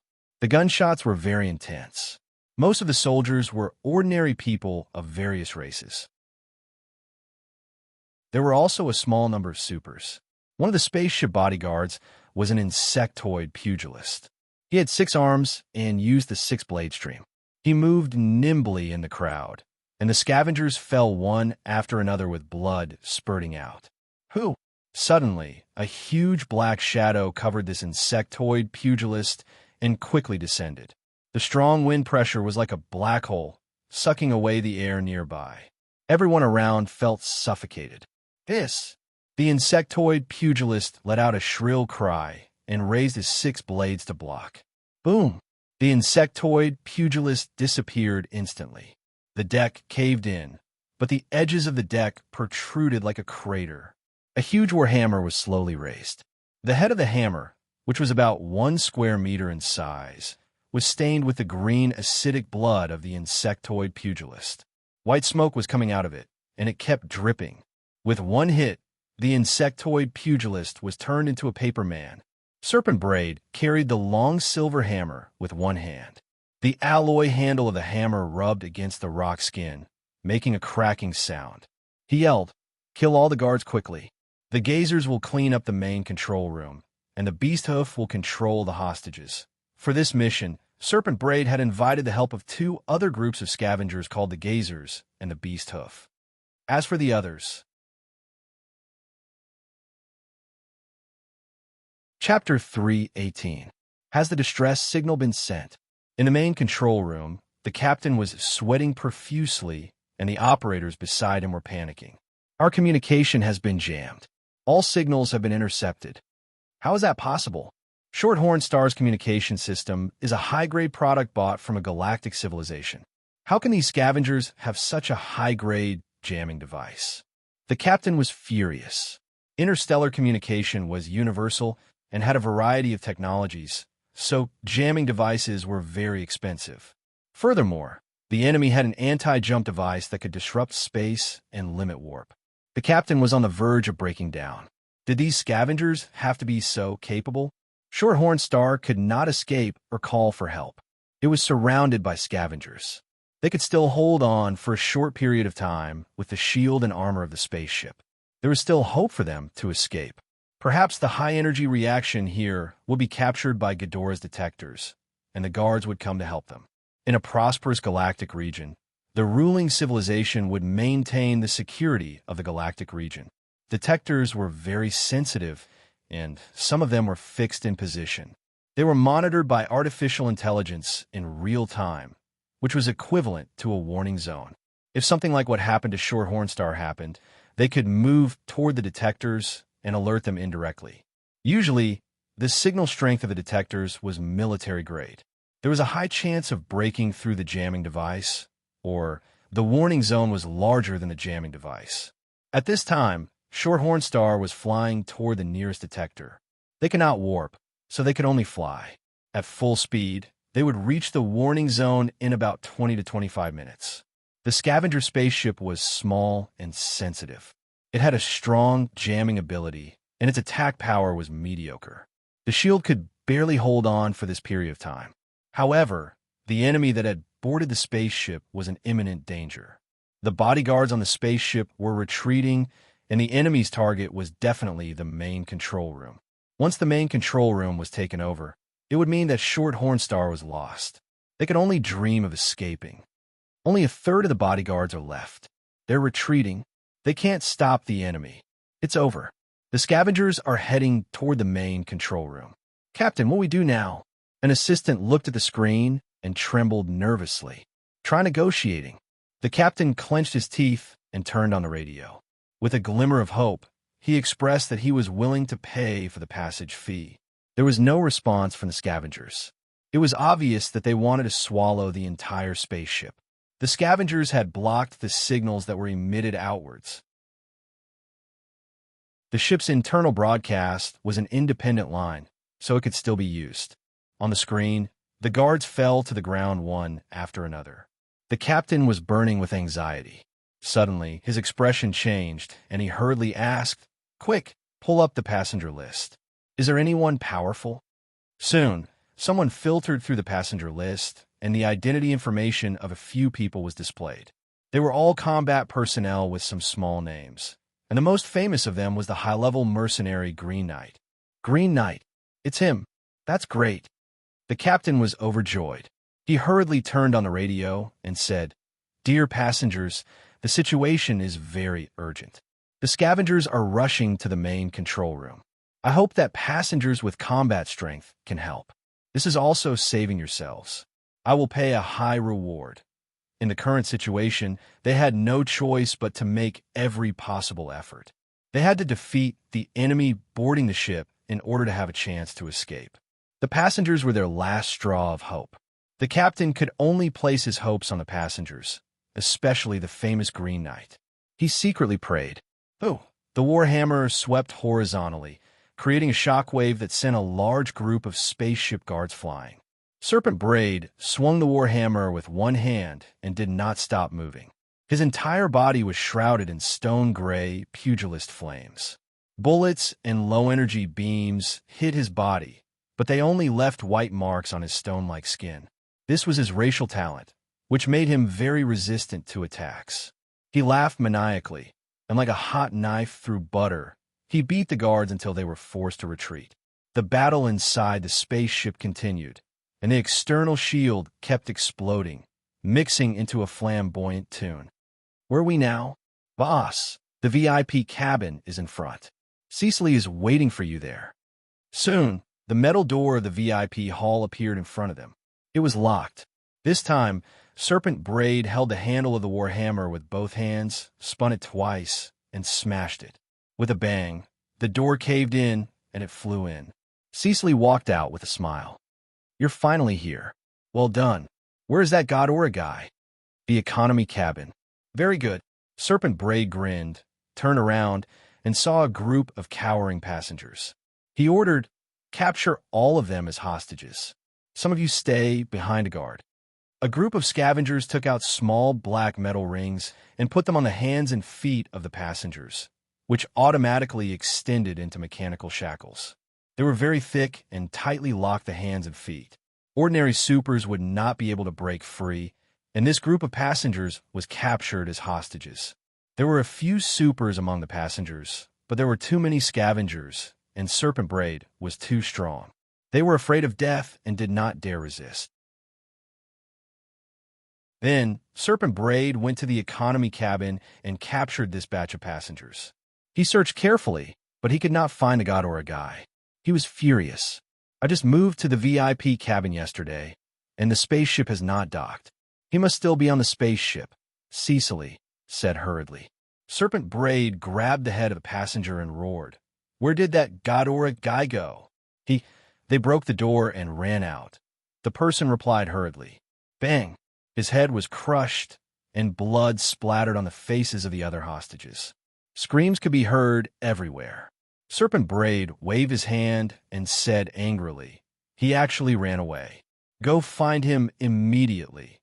Before he could finish, the voice of another group of scavengers came from the communicator. Request for help, request for help. We encountered powerful supers on the way to the main control room. We were stopped. Request for help. Boss, the target is on the spaceship. He won't be able to escape. Let's take over the main control room first. As long as we seize the spaceship, we'll be able to find the target sooner or later, Cecily said hurriedly. Serpent Braid nodded.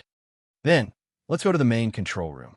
Cecily, take some people and stay behind to control this group of passengers. No problem. The economy cabin passengers were shackled and thrown to the side. The scavengers raised their guns and aimed at the passengers. The passengers did not dare to act rashly and trembled in fear. Serpent Braid led the people to the main control room. The spaceship was not small, so it took them a while to arrive at the scene. The corpses of scavengers were everywhere. Serpent Braid's vision flashed, and a fountain of green light erupted at the end of the tunnel. A dozen scavengers crashed into the wall, their bodies twisted, their bones broken. The green knight blocked the tunnel of the main control room with a cold face. The green light spread out and wrapped around his body like ripples. His mechanical limbs were reflected in the dark green light. He was actually an Esper who controlled some kind of strange energy that was green in the spectrum. It could be shaped, and it had offensive and defensive power. It was a variant of the force field Esper ability. This was the origin of his nickname. Look, it's the Green Knight, Lurden, a high-level mercenary, a remnant of the Sunil race. Serpent Braid's eyes were filled with desire. He dragged his war hammer and approached with excitement. Finally, a powerful guy. Lurden's eyes were cold. He was a mercenary, and the reason he helped was mostly because of the reward promised by the captain. Otherwise, he would have gone to find the escaped spaceship long ago. The mechanical arm in his left hand folded and deformed, revealing a black muzzle. Laser beams shot out at an extremely fast speed, penetrating the chests of a few scavengers and leaving bloody holes. The other scavengers hurriedly looked for cover and counterattack. Serpent Braid was fearless. He charged forward in large strides. The laser beams hit his body, leaving only spots of charred black. He swung his warhammer, rolling up a dense gray aura, and smashed it down. Lurden raised his right hand and released a green light, forming a burning light shield above his head. Bang! The energy ring burst open, and the green light splashed everywhere. The echo buzzed. Rewind time to about 10 minutes ago. In the warehouse at the stern of Shorthorn Star, far away from the battlefield, the sound of battle was almost inaudible. The door of the warehouse was wide open, and the way it was opened was very fitting for the aesthetics of violence. Han Xiao and the others were searching in the warehouse. Found it. Han Xiao finally found his box. He opened the combination lock, and white cold air flowed out. The Amphiptera mechanical suit was inside. He quickly put on the equipment and turned on the system. The sleeping mechanical suit lit up, and the energy core shone brightly. The blue energy flowed through all the tubes like blood. With the equipment in hand, he was in great condition. Han Technician relaxed and put on all the weapons. Suddenly, he remembered Kurlad's request. He thought about it, kept the Wrath of Garrett, and threw all the other golden balls to Kurlad. Your equipment. Take it. Don't drag me down. Kurlad was stunned. He put away the balls and said seriously, I will fight with you. Only half of the players were online.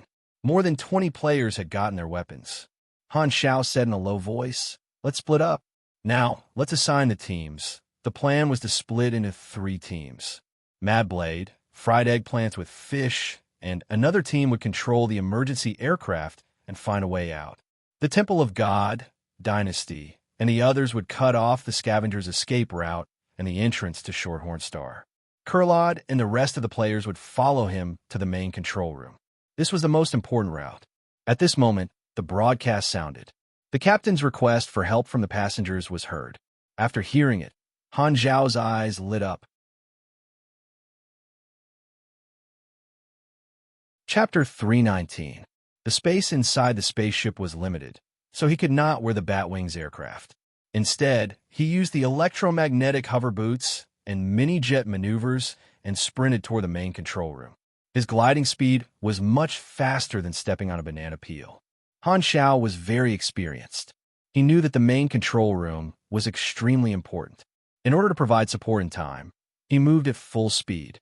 Kurlad and the others were left behind, so he did not have time to care about them. While he was traveling alone, he was analyzing the enemy's strength in his mind. Shorthorn Star has not been taken down after so long, so there must be no Grade B supers among the scavengers. Otherwise, the spaceship would have changed owners long ago. The strongest enemy is at most Grade C or C+. With my equipment and templates, the chances of me being on par with the enemy are very high. However, the enemy must have many subordinates. The standard weapons in the galaxy are all different, so their attack power should not be too low. It will be dangerous if they focus fire on me. Han Zhao was calm as he listed all the factors that could affect the situation in his mind. He knew his own strength very well and would not be arrogant. He would not blindly overestimate the enemy. Although there were many supers in the galaxy, high-level combatants were not everywhere.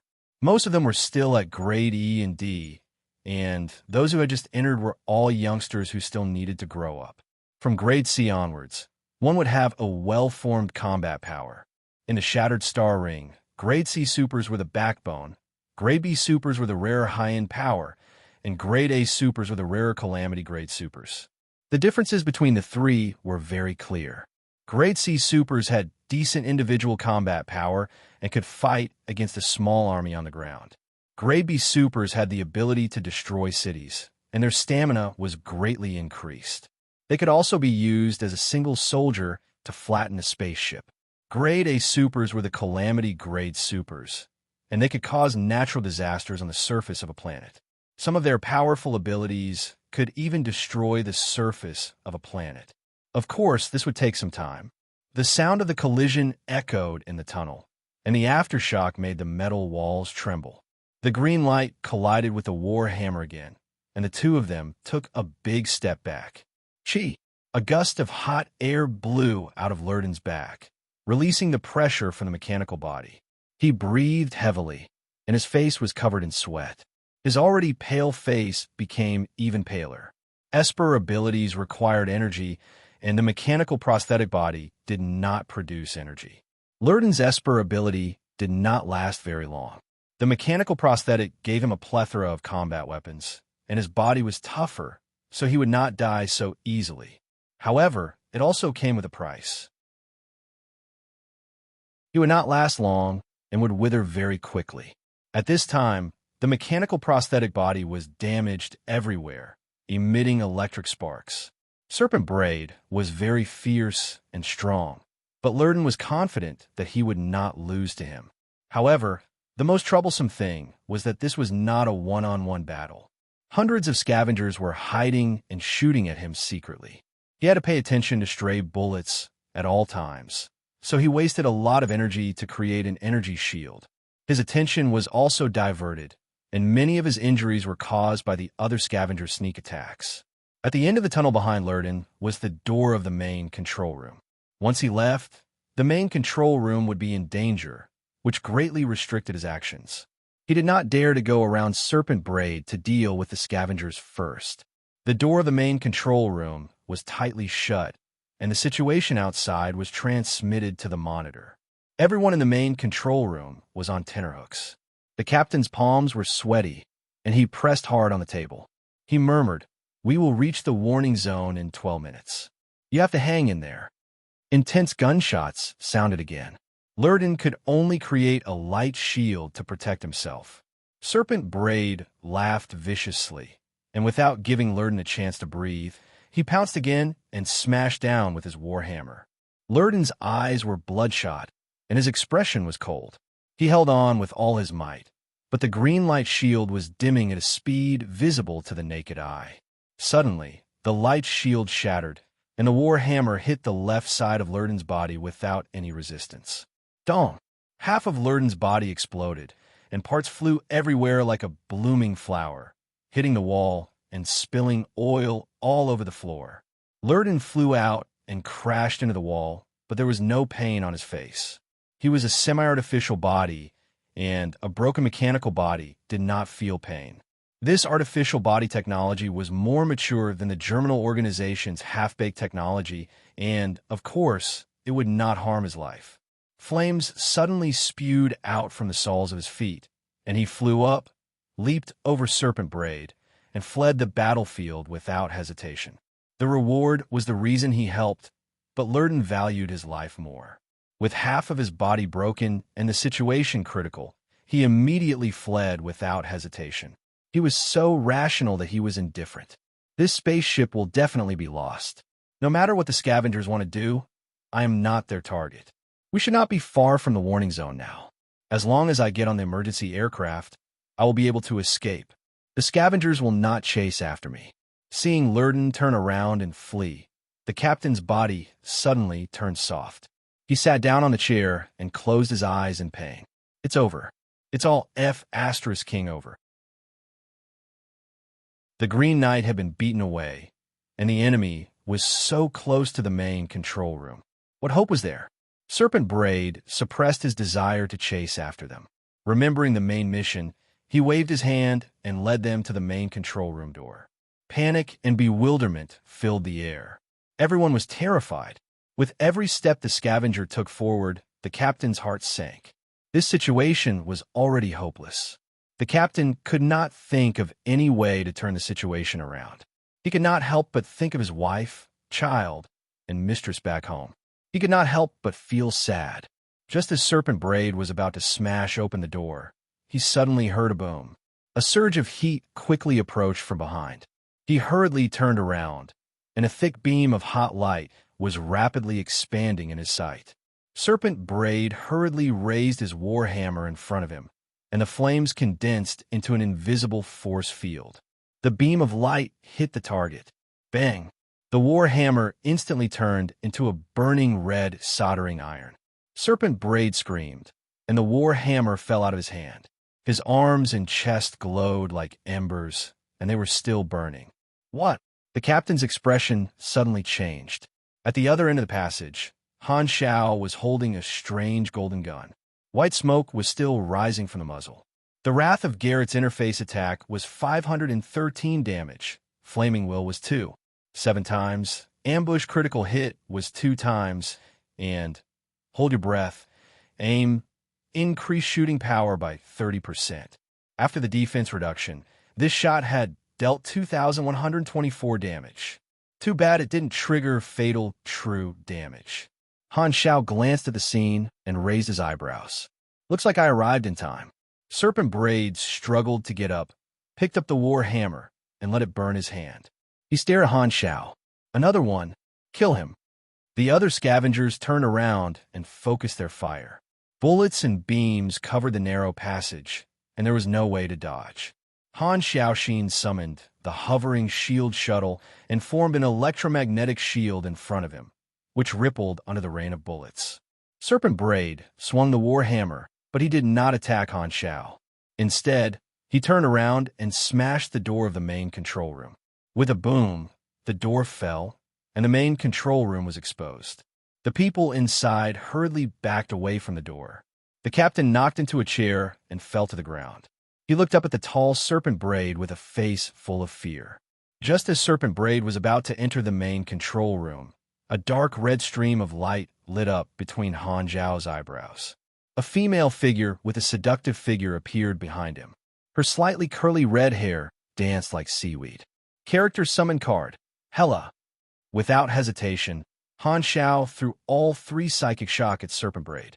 Han Technician had just seen the combat information. Serpent Braid was also level 70, a pugilist. The Rock Giant bloodline gave him high physical resistance and high HP. Correspondingly, his psychic resistance was his weakness. Serpent Braid's figure froze. The next second, thick blood spurted out from his mouth and nose. He felt as if his brain had exploded. The world was spinning, and he lost control of his body. He fell to the ground in front of the main control room and could not get up. Han Xiao took large strides and charged past the scavengers. His biochemical muscles bulged, and he grabbed Serpent Braid's braid, swung him to the other side, and smashed a huge hole in the ground. Their positions were switched. Now it was Han Xiao blocking the door. This series of actions resolved the crisis in the main control room. The captain felt as if he had just walked one round on the edge of life and death. He gulped and stuttered. "You're a passenger too?" In his nervousness, the captain could not express his meaning. Actually, what he meant was that this mysterious mechanical suit warrior seemed to be even stronger than the slightly famous Green Knight. But why was his name not on a passenger list when he checked it earlier? He had thought that he was in a desperate situation, but Han Zhao's appearance made the captain see the light again. His heart almost jumped out of his throat. This time, Han Xiao turned around and said, "I heard that you will pay a reward." Although his face was covered by the mechanical suit and his tone was very calm, for some reason, the captain felt as if he could see a face full of a cunning businessman smile. It was probably an illusion. After the disappointment of the Green Knight, the captain did not dare hesitate. He could only grab onto this life-saving straw and hurriedly said, "Yes, I could pay a lot of money. I hope you can stop them." A notification suddenly appeared on the interface. "You have triggered the mission, Captain's request." Mission introduction. The captain of Shorthorn Star has decided to hire you to protect the spaceship and his safety. Mission requirements. Shorthorn Star is successfully defended and the captain survives. Reward. 8,000 Ainazo, 8,000. That's quite a lot. The purchasing power of Ainas was very high. Not to mention Han Zhao's knowledge. Just Kurlad's salary as an investigator was only 4,000 Ainas per year, not including the benefits of a civil servant. This guy was from a Moonlight clan, but he could still save more than 800 Ainas. Han Xiao was very satisfied. For the same event, he could use the initiative to squeeze more profits out of different people. He was very good at using this method when he was a substitute leveler in the past, and he could achieve twice the result with half the effort.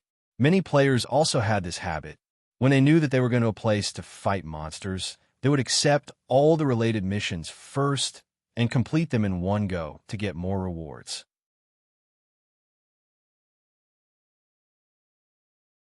Chapter 320. After accepting the mission, Han Xiao felt even more motivated. The mission required the captain to not die. At this time, the door of the main control room was knocked open and the passage was guarded by scavengers. He could only block the door of the main control room and keep all the enemies out. Tut tut tut tuta, rain of bullets and beams came at him. The hovering shield shuttles formed an electromagnetic shield and blocked most of the attacks. Those that escaped were blocked by the armor. Most of these scavengers were ordinary people. They were very weak, but they had lethal weapons. There were gunpowder guns, electromagnetic guns, and even beam guns. Although they were the weakest weapons, the focus fire still gave Han Xiao some pressure. Serpent Braid struggled to get up. He was still stunned. The 3 psychic attacks did not deal much damage, but the debuff made him feel very uncomfortable. This was because he had been careless. When he saw that Han Xiao was wearing a mechanical suit, he thought that he was a mechanic. He did not expect that he could use psychic attacks. However, psychic attacks did not have any warning signs. After suffering a small loss, Serpent Braid had a rough idea of Han Zhao's strength.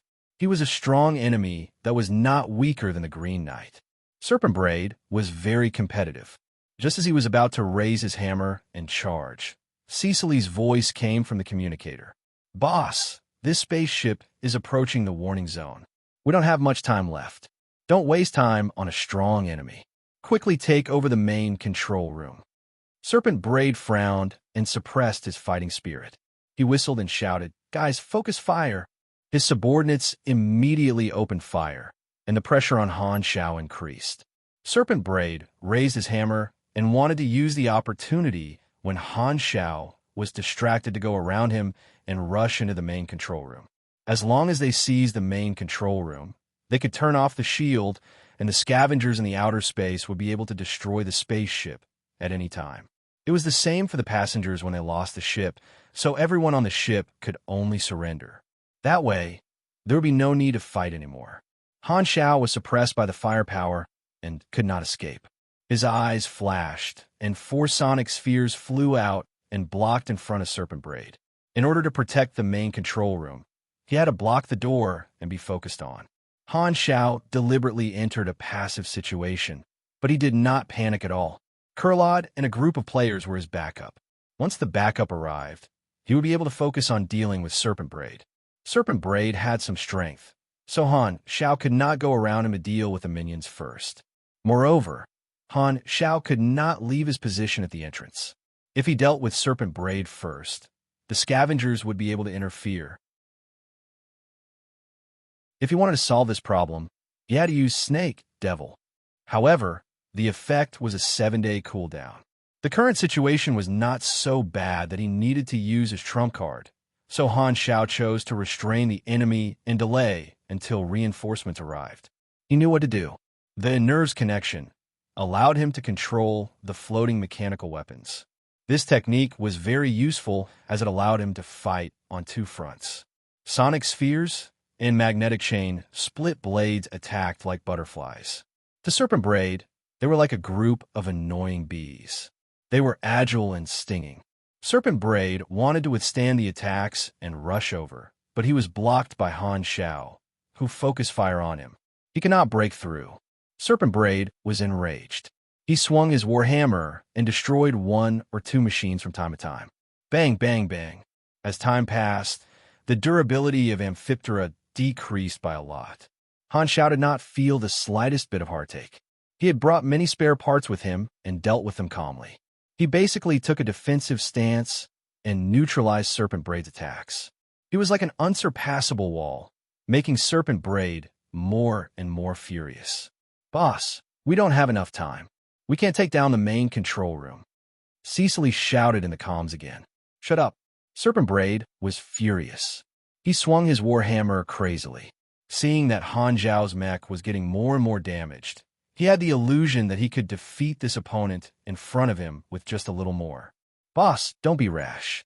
Our target is Ghidorah. That's the main point. It's fine if we can't seize the spaceship. We don't have much time. Don't worry about the main control room. Go find Ghidorah first. As long as we take him away, the employer will pay us." Aren't the people from Beasthoof looking for the target? They've searched half of the spaceship and still haven't found the target. The spaceship is too big, and they don't have enough manpower. Serpent Braid cursed. He suddenly put away his warhammer and retreated. He shouted, "Go, don't worry about this. Go capture Ghidorah." The scavengers started to retreat. Serpent Braid gave up on the main control room that seemed to be within his reach. His obsession with Kurlod was unusual. At this time, Han Xiao finally knew the scavengers' target. He was slightly surprised. So the scavengers were here for Kurlod? Making such a big fuss over one person, Han Xiao felt that there was definitely something going on. Inform everyone to change the plan. Give up on the main control room and focus on searching for Ghidorah. Cecily, take the hostages back to our spaceship. These hostages are worth some money. The rest of you, search for the target. Seeing that the chances of capturing Shorthorn Star were slim, the scavengers changed their strategy. They would first capture the target, then leave in the spaceship they came in. There would be people guarding the scavenger spaceship that was embedded in Shorthorn Star. This was the scavengers' escape route. After giving the order, Serpent Braid glared at Han Xiao. His eyes seemed to be saying that he was lucky to have spared his life. At this time, a golden light burst out from the other end of the tunnel. The spear flashed, and a few scavengers were pierced through the chest and fell to the ground. Kurlod finally arrived. He held Ghidorah's spear in one hand and a golden shield in the other. He blocked the way. Han Xiao and Kurlod stood in front of each other, blocking Serpent Braid and the rest in the middle. Ghidorah! Serpent Braid was not surprised. He did not expect his prey to appear just like that. Looking at the situation, Serpent Braid seemed to have understood something. He looked at Han Xiao and said arrogantly, "So, you're in cahoots with the Ghidorahs. You wanted to work together to deal with us." "Humph, You delivered the target I wanted right to my doorstep. This development was exactly what Serpent Braid wanted. He did not have to look for his target everywhere. He just had to defeat and capture Ghidorah. Serpent Braid shouted and rushed toward Kurlod with his warhammer. Dong! Kurlod raised his shield to block, but his arm went soft. He could not withstand Serpent Braid's strength. Just as Serpent Braid was about to chase after him, more than 10 players appeared behind Kurlod. They were all supers with a certain level of combat power.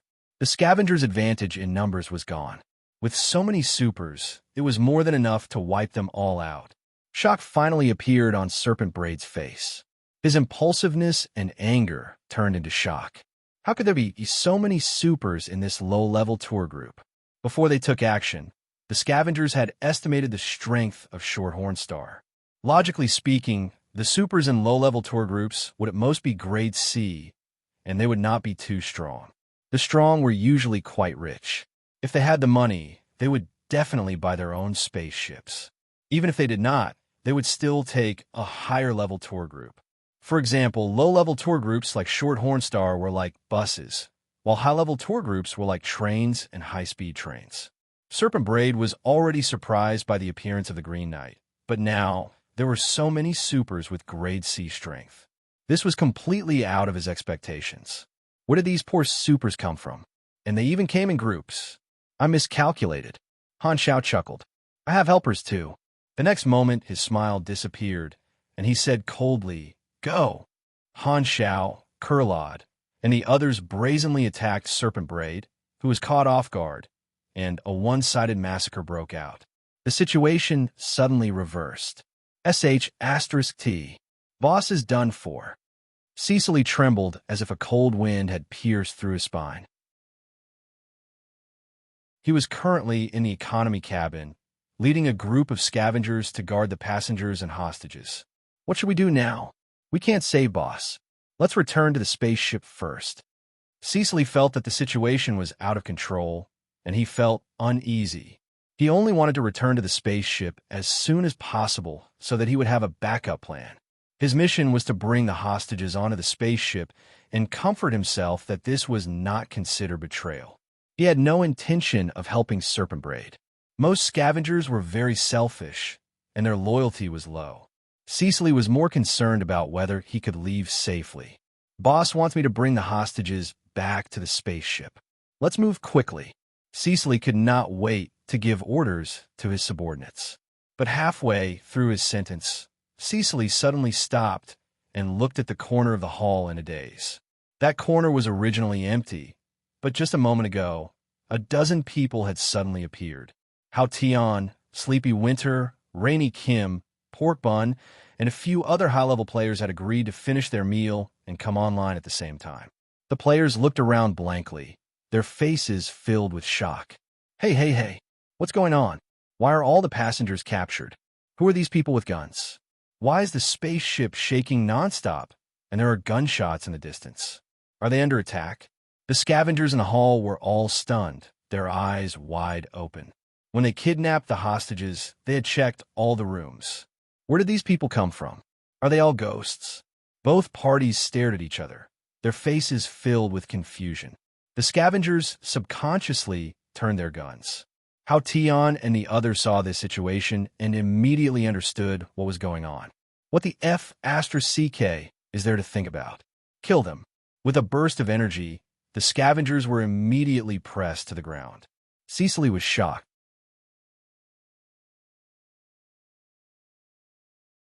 Chapter 3:21. Mad Blade and the rest of the players were waiting at the emergency escape airship's gate board. The others are fighting, and we're the only ones doing nothing. Don't you think we're leeching? Fragrant Bear said. He was one of the 3 carriages of fried eggplants with fish, a cute boy. Our mission is very important too, controlling the escape route. Mad Blade paused for a while and said in frustration, but we're indeed leeching. Sun Eggplant stroked his stubble and said, we haven't gotten to know each other. You're the biggest dark horse in this pro league, the #1 mechanical pugilist in China. TSK, you're quite famous. Mad Blade was embarrassed and said humbly, don't flatter me. I'm just lucky. The top teams liked to interact with players with potential. With results, they would be respected by their peers. They would not ignore Madblade just because he was a newbie. The few of them had a good chat. After a few rounds of flattery, Dancing Fish Dragon suddenly said, "Are you interested in signing a contract with fried eggplants with fish?" Madblade quickly waved his hands. "I like fried eggplants with fish a lot, but Rivervale has been good to me. They're planning to build a new team with me as the core." Dancing Fish Dragon nodded and continued to be silent. After chatting for a while, footsteps came from afar. Madblade and the rest stopped talking and looked in the direction of the footsteps cautiously. Lurden appeared, frowned at the players, and asked, "You're not scavengers. Who are you? And who are you?" Frenzied Sword asked. Lurden did not answer this question. He could tell that the players were not scavengers from their attire. He was a little surprised and wondered if they were friends or foes. Why were they guarding the escape airship? "Are you passengers?" Lurden's eyes moved as he suddenly asked. You're escaping too?" Lurden pointed at the dozen or so airships and said with a deep voice, "If you're willing to pay, I can protect you on the way." Lurden still wanted to make a profit when they were escaping for their lives. "We're not escaping. Black cough cough, someone told us to guard this place. They're resisting the scavengers on the airship. The situation is good. Why are we escaping? There are still people resisting?" Lurden's eyes sparkled. He asked, "How many companions do you have? 30 or 40? Lurden started thinking. When he was running away, he thought that the main control room would fall without his protection. However, he could still hear the faint sounds of fighting along the way. Now he finally figured out that there was another group of people resisting. This group of people seemed to be quite strong. From the looks of it, the main control room was guarded. If that was the case, there was no need for him to escape. If we go back now, we can still help and earn the captain's pay. Lurden changed his mind and gave up on running away. He said in a low voice, "I'm a mercenary. My code name is Green Knight. Where are your friends fighting? I can help them." Madblade and the others looked at each other and pointed out that a group of players was currently fighting with the enemy at the place where the scavengers had boarded the ship. They were trying to cut off the enemy's retreat. After getting the information he wanted, Lurden turned around and killed his way back. After a short scream, only Serpent Braid was left standing in the tunnel. He was on the verge of collapsing. His body was full of wounds, and he was panting like a beast at the end of its road. Kurlod fought side by side with the players and cleared out all the scavenger minions. Serpent Braid saw that the situation was not good and wanted to fight his way out of the encirclement. However, Han Xiao, who was not restrained, made him understand why the flowers were so red. In a head-on battle, Han Xiao completely suppressed Serpent Braid. He hung him up and beat him. Serpent Braid's HP was almost at death's door. His hand that was holding the war hammer was shaking. "You still want to struggle?" Han Xiao's voice came through the mechanical suit's visor. With the sonic sphere revolving behind him, he said, "You're dead meat if you continue to fight. A scavenger leader like you usually has a bounty on his head. Put down your weapon, and I'll let you go to prison in one piece. Otherwise, there's no need to lose a part of your body." Han Xiao was very curious about the scavenger's motive for capturing Kurlod. Although the Godora people had a high status in the Colton Star cluster, they were not as valuable as a spaceship. These scavengers definitely had an employer behind them. Han Xiao wanted to keep them alive to ask for more details. Clang! Serpent Braid let go of his hand, and the war hammer fell to the ground. He could not stand still and fell to the ground, panting heavily. His expression was indignant, but his actions showed that he had compromised. Although Serpent Braid was impulsive, he was not brainless. Going to prison alive was definitely better than dying on the spot. Everyone locked Serpent Braid up and made sure that he could not resist. Even though Serpent Braid was sitting, his upper body was still slightly more than 2 meters tall. When Han Xiao saw this huge body, a thought appeared in his mind. This guy is a hybrid between a rock giant and a human. With such a huge difference in body size, it doesn't matter if the rock giant is his father or mother. It's still very scary. Han Xiao quickly stopped to prevent himself from thinking about some terrifying scenes. This atmosphere is too unrestrained. True love does not discriminate between genders. It does not discriminate between races. Speaking of which, mating might not be true love. I can't afford to offend this guy. Han Xiao quickly calmed himself down and got rid of the random thoughts in his mind. Tell me, which organization hired you? And why do you want to capture the Godora people? Serpent Braid snorted angrily. Don't think that I'll tell you. Not selling information about our employer is a professional ethics in our line of work.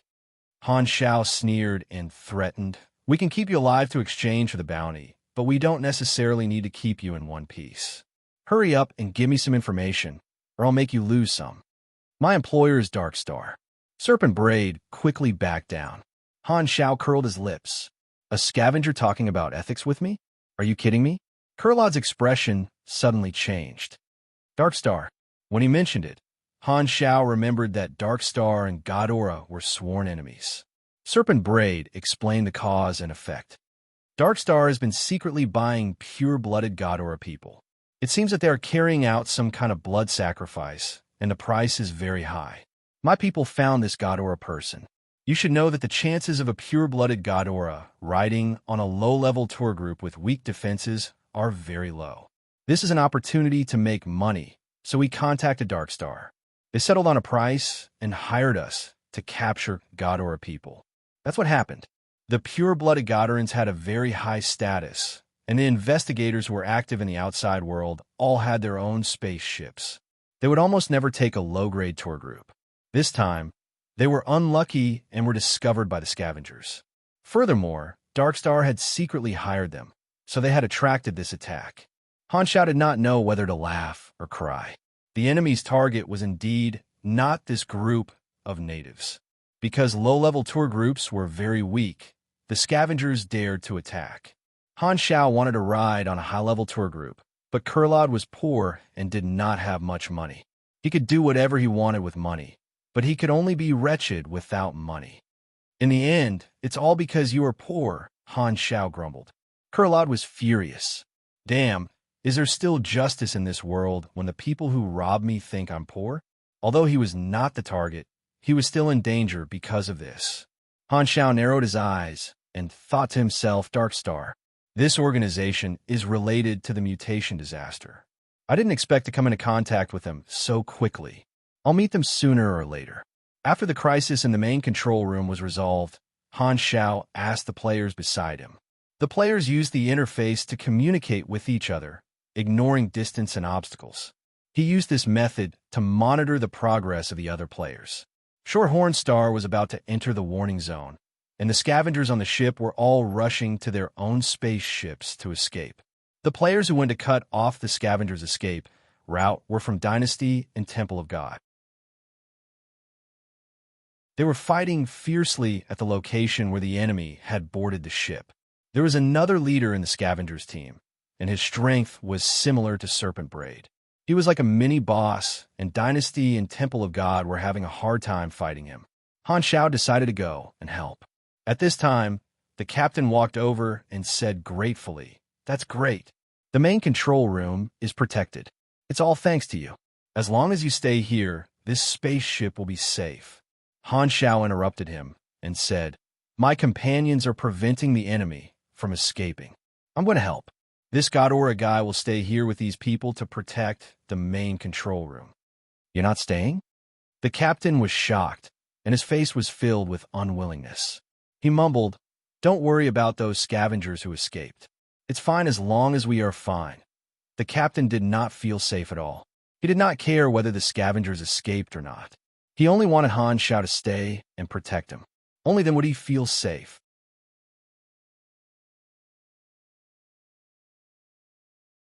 Chapter 322. Han Xiao naturally did not want to stay behind. At this time, the operator in the main control room said in surprise, We have entered the detection range of the model energy detector. The database shows that there are Godora guards in this area. They will appear in, at most, 20 minutes. The captain was overjoyed and heaved a sigh of relief. He immediately broadcasted the good news and comforted the passengers. Seeing this, Han Xiao gave Kurlot a few instructions and went to support them alone. Cecily panicked and ran toward the spaceship alone. His subordinates were all captured by Hao Tian and the others.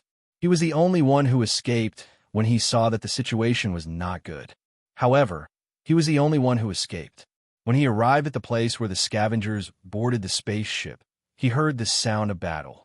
Cecily quickly stopped and looked into the distance. He saw that the scavengers who stayed behind were fighting with a group of supers. He recognized these people. They were Ghidorah's companions, a group of powerful natives. The battle was at a stalemate. The leader stayed behind and led his subordinates to fight with the players from Dynasty and Temple of God to protect the scavenger spaceship. The leader of the Gazers was a psychic. He looked like a birdman with wings and an eagle's head. He specialized in psychic attacks and was the most troublesome enemy for the current players. He had low psychic resistance and could easily be stunned. He alone held the players back. Cecily hurriedly ran over and shouted, "Let me go up." When the scavengers saw that it was a comrade, they all opened up a path. The leader of the Gazers turned around and grabbed him. "Where are the hostages?" he asked coldly. No, I was ambushed." The leader of the Gazers was furious. They could not catch the god or a person, so this mission had failed. The hostages were their final reward, but they were also gone. Did this not mean that this mission was a waste? They had lost many people, and even the leader of the boneless birds, Serpent Braid, was captured. That bastard Serpent Braid called us over without investigating the background of this ship. This isn't good business. When Beast Hoof's people come back, we will retreat. You get in there. The leader of the Gazers kicked Cecily back into the spaceship. Soon, another group of scavengers returned. The situation of the Temple of God and Dynasty worsened, and the situation became even more stalemate.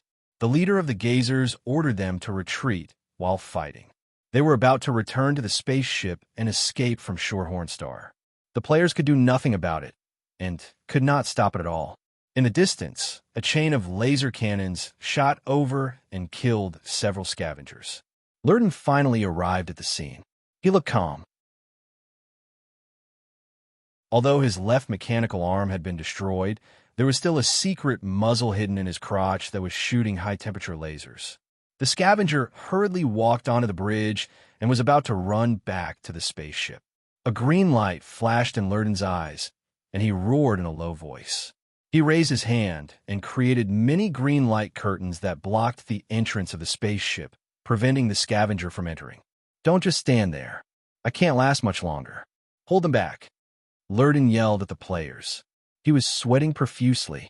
The battle with Serpent Braid had cost him a lot of energy. Maintaining the green light curtains required his full concentration.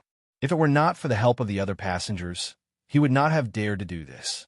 As long as he could hold them back for a while, these scavengers would not be able to escape once the guard arrived. "Green Knight!" The leader of the Gazers roared. His psychic power exploded, and a whirlwind appeared around him. The thick psychic power instantly hit Lurden hard. Lurden groaned. Blood flowed out of his nose, but he held on and did not let the green light curtains disappear. The scavengers hurriedly attacked the green light curtains. The light curtains trembled like water, but did not disappear. Some of the scavengers turned around and charged at Lurden. The light curtains would only disappear if they defeated the Green Knight. The players immediately stopped them. Light flashed everywhere, and explosions sounded nonstop. The scene was a mess. On the ship, Cecily was burning with anxiety. He kept looking at the time, wishing that he could just leave the others behind and escape with the spaceship. At this moment, Han Xiao arrived. He scanned the situation and immediately understood the situation. He immediately came up with the most violent strategy. As long as he killed the leader of the Gazers, the enemy would be finished. Psychic? His level should be a bit lower than Serpent Braid. Typical high attack and low defense. Han Zhao's intelligence was quite high, so his mental resistance was not bad. Plus, he was very tanky and liked to deal with enemies with high attack and low defense. The cooldown of Flaming Will was over. Without saying anything, Han Xiao took out his gun and fired a shot. Boom! A blazing beam of light shot out from a muzzle. The leader of the Gazers was alerted. He turned around in shock and hurriedly created a psychic shield. However, it shattered instantly.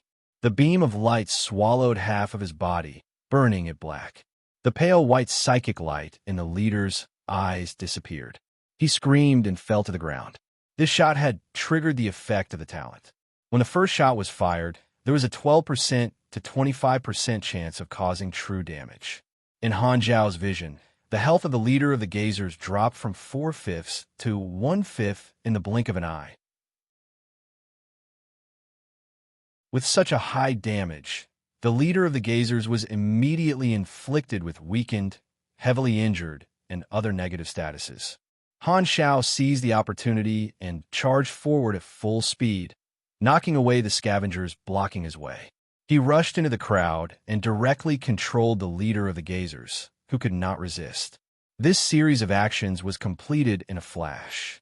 The scavenger leader that the players had been attacking for a long time was taken down.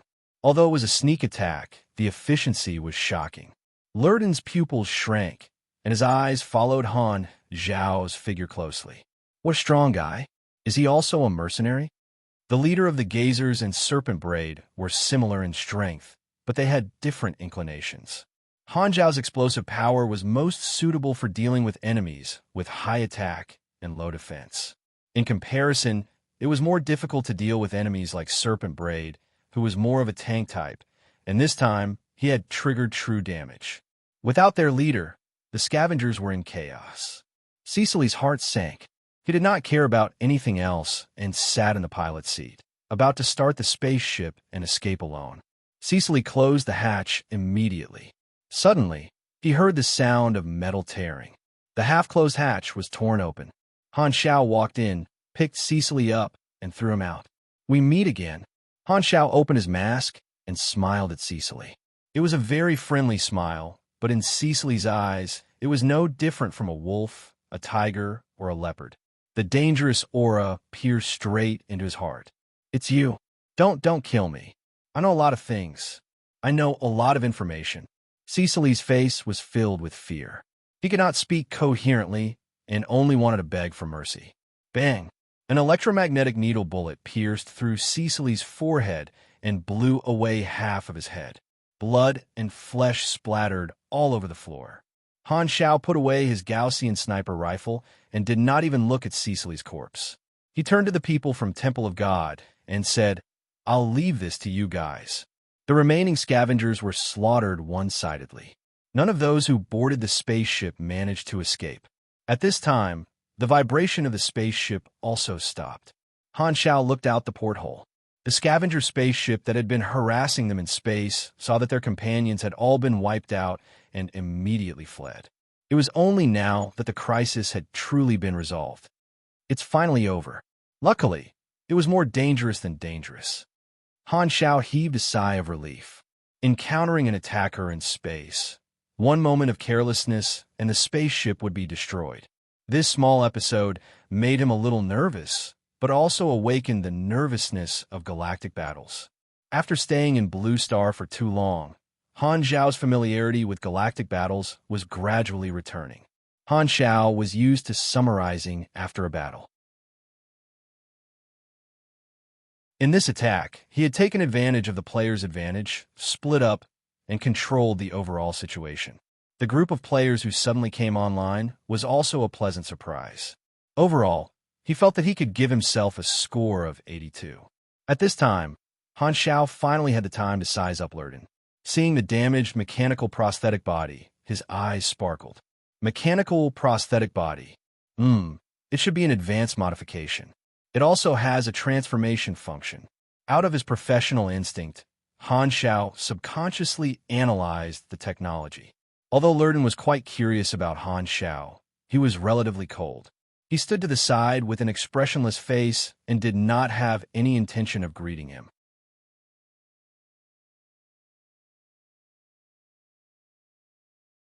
Chapter 323. The Godora guards finally arrived. They hovered beside Shorehorn Star and sent out a communication request. The shield was gone, and they could receive the signal. The mission notification was completed, and a new notification appeared. Go to the captain to receive your reward. Han Xiao came to the main control room, and all the players followed him. The captain was talking to the guards, explaining the situation.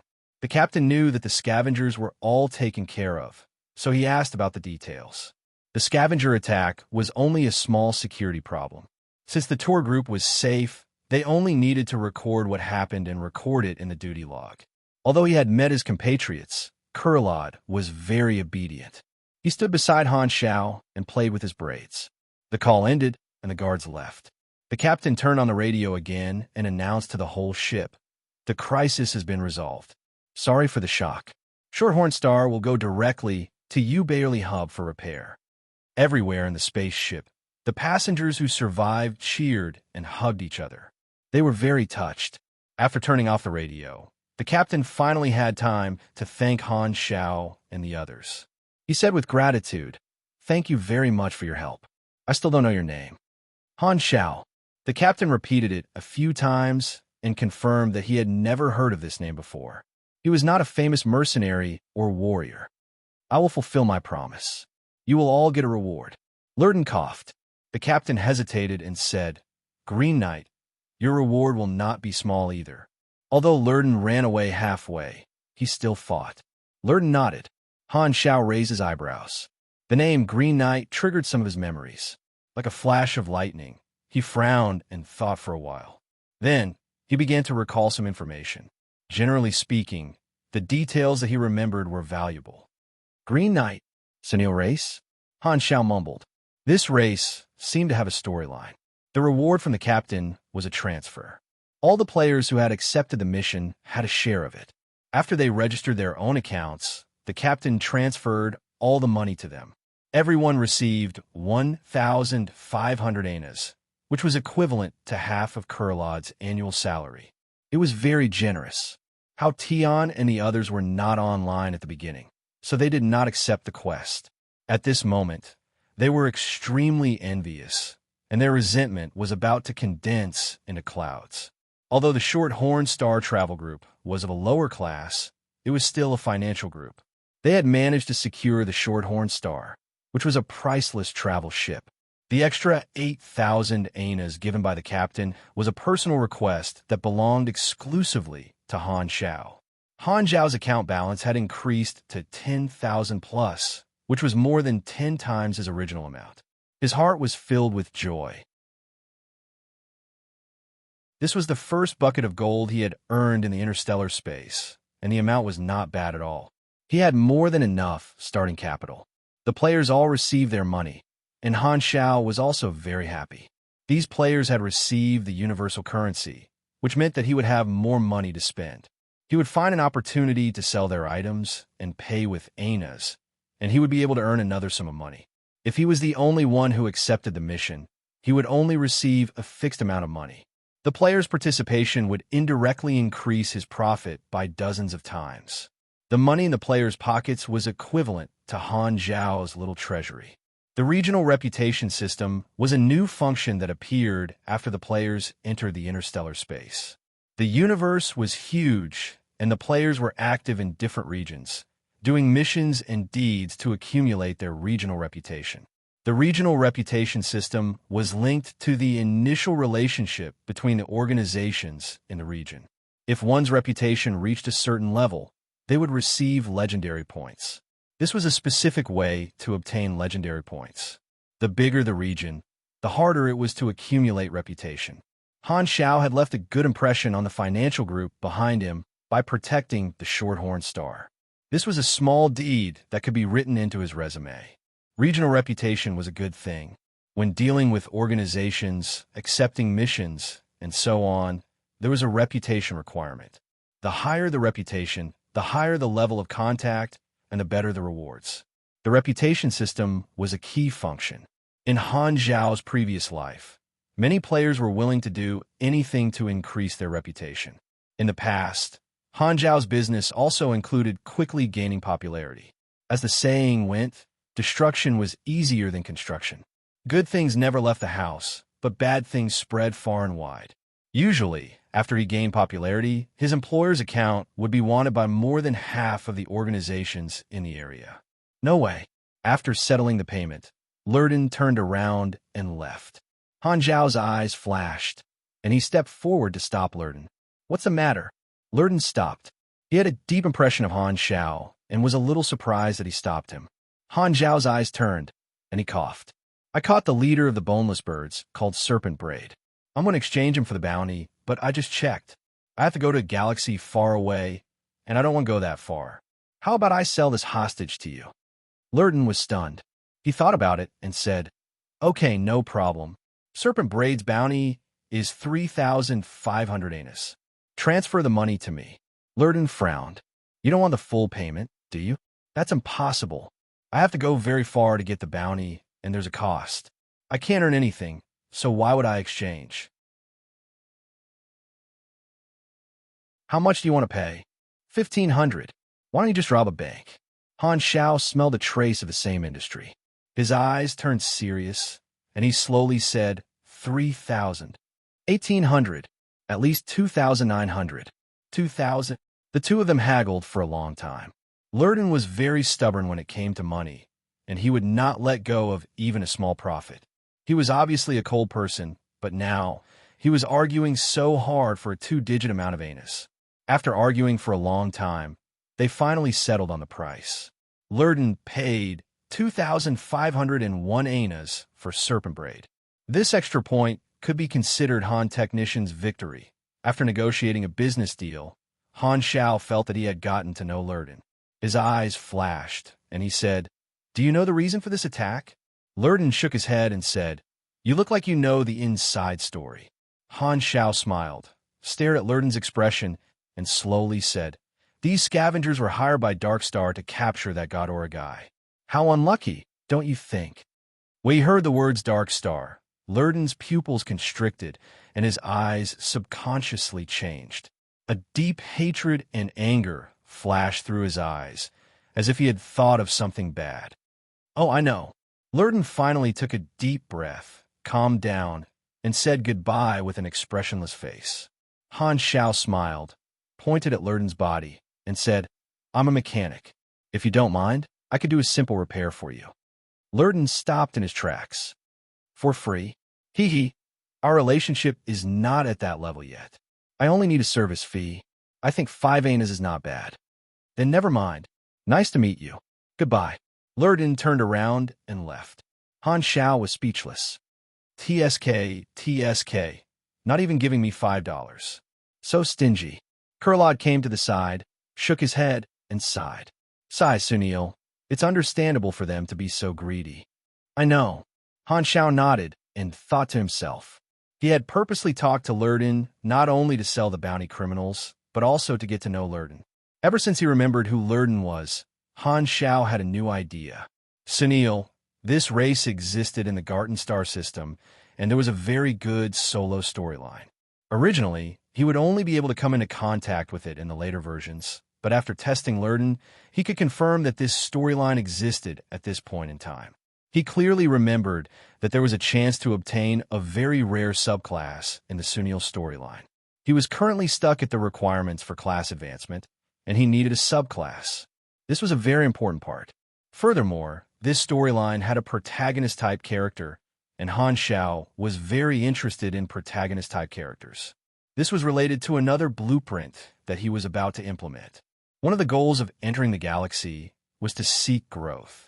With these two reasons, plus the coincidental meeting today, Han Zhao suddenly had the idea of participating in the Sunil storyline. It would be very beneficial for him, and it would be somewhat related to the main storyline. The Sunil race was a small civilization in the Garden Star system. They used to live a prosperous life and were an ally of the Godora civilization. However, one day, Darkstar invaded and destroyed the Sunil race's homeland. The surviving Sunil people migrated and were protected by Godora. They were given a piece of land on a certain planet and barely survived. The fire of their civilization was still burning. Therefore, when Darkstar was mentioned, Lurden could not help but be angry.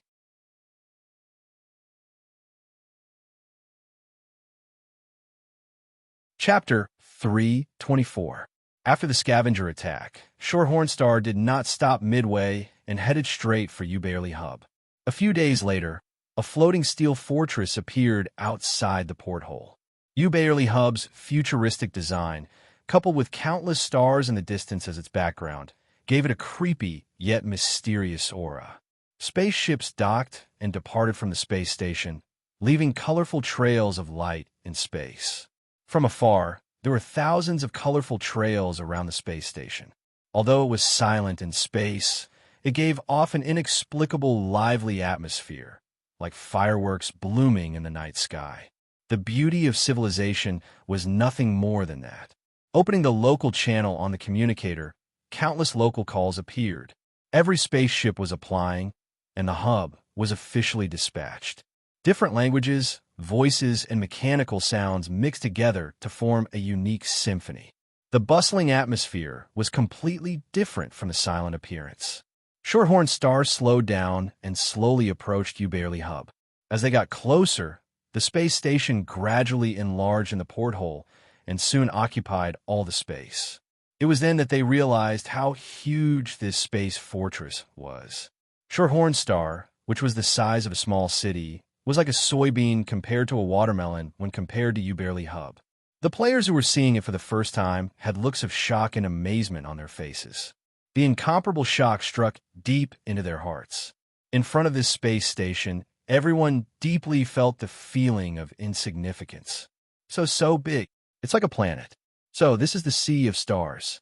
Excitement quietly rose in his heart, and soon after, his face was filled with infatuation. The sea of stars was the deep curiosity of every race that looked up at the stars, and the players were no exception. Port Bun recorded everything and could not stop at all.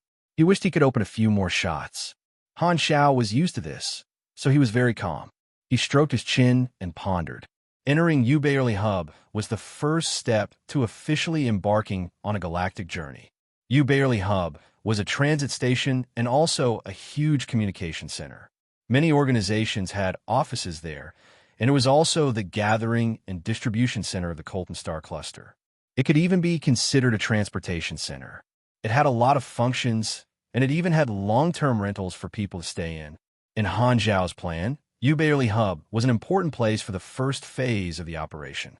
Many operations had to be extended from Ubarely Hub. If his operation plan in the Colton Star Cluster was like a spider web, Ubarely Hub would be the center of the web. Han Xiao felt that the most important goal now was to make a breakthrough in his strength and ensure his safety. Level 70 was not enough in the galaxy, and he had an astronomical amount of experience of 7 billion. Now that he had a foundation, he had to find a way to convert it into combat power. Therefore, he had to deal with the class change requirements, which were the two factors of subclass and class advancement knowledge. In Ubarely Hub, he could buy class advancement knowledge on the exchange, and the anas he had saved up could be put to good use. Han Xiao now had 2 class advancement knowledges, and the class change requirement was 5. Although he did not know the current market price of class advancement knowledge, according to Han Zhao's memory, he did not have enough money to spend with his 13,000. Knowledge had always been expensive. However, compared to Blue Star, the process of obtaining class advancement knowledge was dozens of times simpler. As long as he had money, there was no need to spend so much effort to form relationships. Earning money was an important goal, so he had to start from scratch. This time, the broadcast sounded and the captain's magnetic voice came out. We are about to enter Spaceport 273. All passengers, please head to the bridge area to wait for landing. Thank you for choosing the Shorthorn Star Travel Group. Once again, we apologize for the accident of this trip. Thank you for riding with us. Shorthorn Star entered the large spaceport, and the bottom of the spaceship was embedded in the track. After stabilizing, the metal door of the spaceport opened, and the spaceship entered along the track. The spaceport closed, isolating the outside space. Entering a gravitational environment from a zero-gravity environment, Shorthorn Star suddenly sank. There was a stable gravitational cycle inside the spaceship, but the passengers did not feel anything. The passengers on the spaceship headed to the bridge area behind the cabin door to wait to disembark and collect their luggage. The players were carrying Han Zhao's supply boxes, which attracted a lot of attention. The surrounding passengers knew that Han Zhao had protected the spaceship, so they all looked at him with kind eyes. Well, that was only if they could distinguish the eye structure of different races. Only then would they know that a murderous look was a sign of kindness in some races. Anyway, the players felt uncomfortable all over, as if they would be pounced on at any time. "I'm free." Kurlad opened his arms excitedly, as if he was hugging the sky. "Don't be so excited, Andy Dufresne. You've been treated well. I didn't mistreat you." Han Zhao glanced at him. "You even earned 1,500 anas because of me. I think you should thank me. If you return my equipment to me, I will indeed thank you." "Wow, it's so noisy here. What did you just say?" Kurlad shook his head helplessly. It would be impossible to make Han Zhao spit out what he had taken. He became serious. "I need to go back and report my work and write a progress report. I will keep my promise and not pursue you. Even if you doubt my integrity, according to the danger level of the investigator profession, your actions are not enough to make you a wanted criminal. So, you can rest assured that no one will trouble you." "Sound good?" Han Zhao put down his gun with a smile. "It's my bad luck to have met you," Kurlad said unhappily. Han Zhao smiled and was in a good mood. "I'm very happy." The spaceship shook and stopped. The hatch slowly opened, and a white platform appeared outside. It was as big as a square, and the lights were bright. The dome was hundreds of meters high, and it was magnificent. Only a port of such size could fit Shorthorn Star. At the end of the platform was the entrance to the space station. Han Zhao led the players and followed the crowd down the spaceship. He saw Lurden from the corner of his eyes. This guy was in a hurry, not willing to waste even a second. He quickly walked to the entrance with the bounty criminals and was at the very front. After the attack, Han Zhao and Lurden did not talk a second time. Their relationship stopped at meeting, but it was not a big deal. "If I interfere with the Sunil storyline, we should have a chance to meet again." After walking through the long and winding tunnel, they finally arrived at the interior of Ubarely Hub. In front of them was a huge space. The official name was Hub Hall, but even though it was called a hall, it was as big as a city, dozens of square kilometers wide.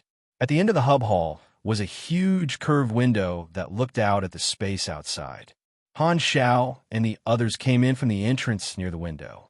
The dome of the Hub Hall was extremely high. The top was almost 1,000 meters away from the ground.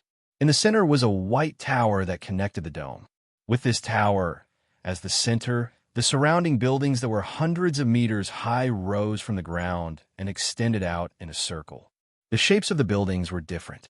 Every building took up a large area, and every floor was a platform with all kinds of facilities and venues. Bridges were connected between the buildings for pedestrians to pass through. Countless bridges in the air were high and low, and they were complicated like a maze. Many small public aircrafts were shuttling between the bridges. The ground was also filled with small and large facilities, such as stadiums, theaters, open-air venues, and so on.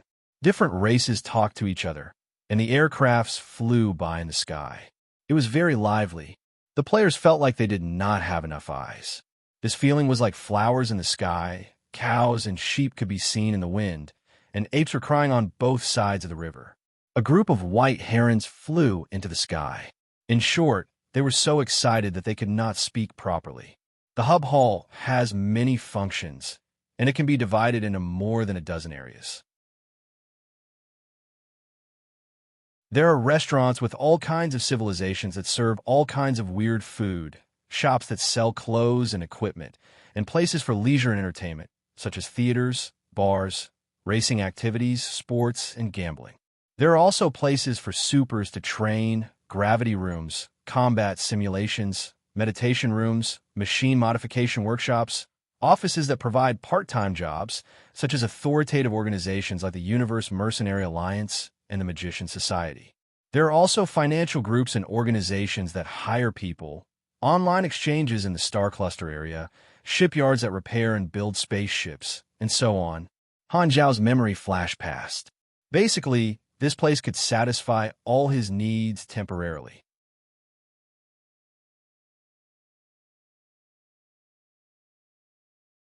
Chapter 325. Can I go now? Kurlod asked.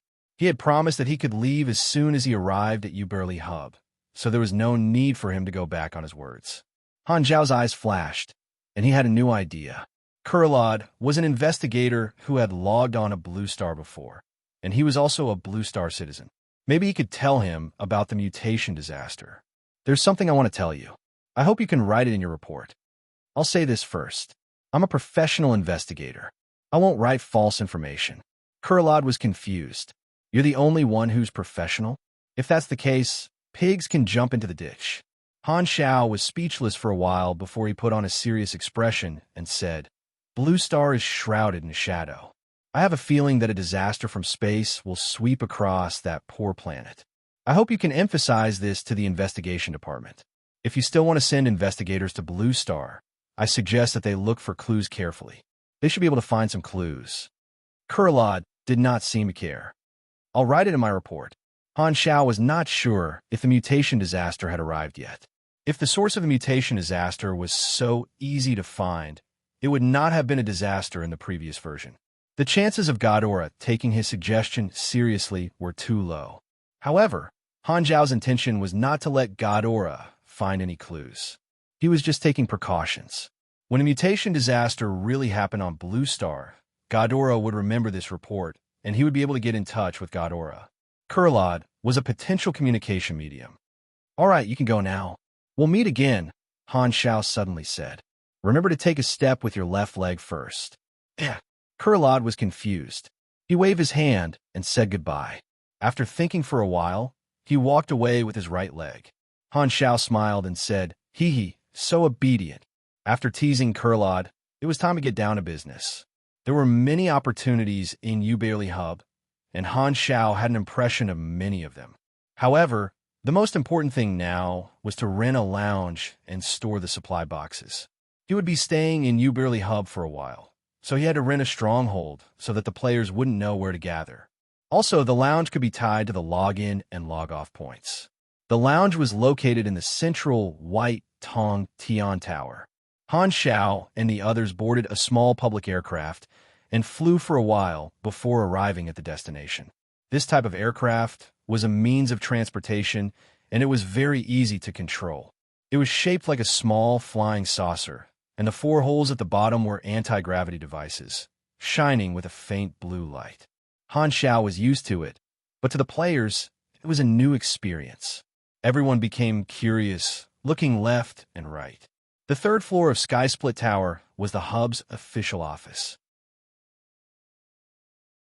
Many people were lining up, and Han Xiao was no exception. He followed the line in boredom. After queuing for half an hour, he suddenly saw a group of people walk past the line and through the VIP channel. The hub staff came out to greet them respectfully. This group of people were all wearing the same simple, pure, white combat suit. It was mechanical and looked like simple armor. There was an inverted triangle crystal in the center of the chest. It was of different colors: red, orange, yellow, green, and purple. Long, thin pipes extended from the 3 points. The top 2 lines went over the shoulders, and the bottom line went over the crotch. The 3 lines converged into a point on the back, which corresponded to the triangle, which was the center of the back. Why aren't they queuing? Maple Moon asked curiously. Han Xiao recalled the pattern and slowly said, Those people are also called the Sky Ring Army. They have tens of thousands of members, and they are a combat organization from the Jellic Star Cluster. They don't belong to any civilization and are like freelance mercenaries. They are famous in the entire Shattered Star Ring. They accept bodyguard, combat, exploration, colonization, and so on. They even accept war employment. They are famous and have special privileges, so they don't have to queue like us. The Jellic Star Cluster and the Colton Star Cluster were both located in the Shattered Star Ring and were neighbors. The Sky Ring members who had just passed by had probably accepted the mission in the Colton Star Cluster. From this, it could be seen that Sky Ring's business was very large, and they could accept missions from other star clusters. Sky Ring was too famous, and the members of the organization enjoyed special privileges all over the Shattered Star Ring. Fame in the universe was a very important factor. Just like now, the people of Sky Ring could easily walk through the VIP channel, while a large group of ordinary, nameless travelers had to line up bitterly. Han Xiao could not help but recall that he also had special privileges in Blue Star. Now that he was in the galaxy, he had to start all over again. Even so, Han Xiao did not miss the benefits of being in Blue Star. Staying in a remote village and being a chicken head would be like staying in the same place forever. Han Xiao had an adventurous spirit in his bones. After queuing for a long time, it was finally his turn. There were many types of resting rooms.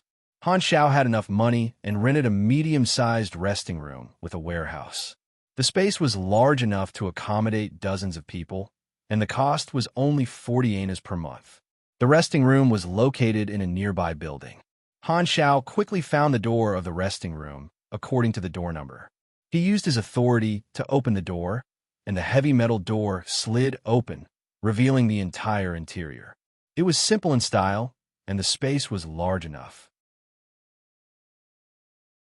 Everyone filed in, and the players piled the resource boxes into the warehouse. Han Xiao coughed and made everyone look at him. He then said, "We will be staying in Ubarely Hub for a while. This will be our stronghold. This is the first time everyone has left the planet, so get used to it in a few days." No one had any objections. They were still in a state of ignorance, so they followed his orders. "Why are you so familiar with it?" Maple Moon asked curiously.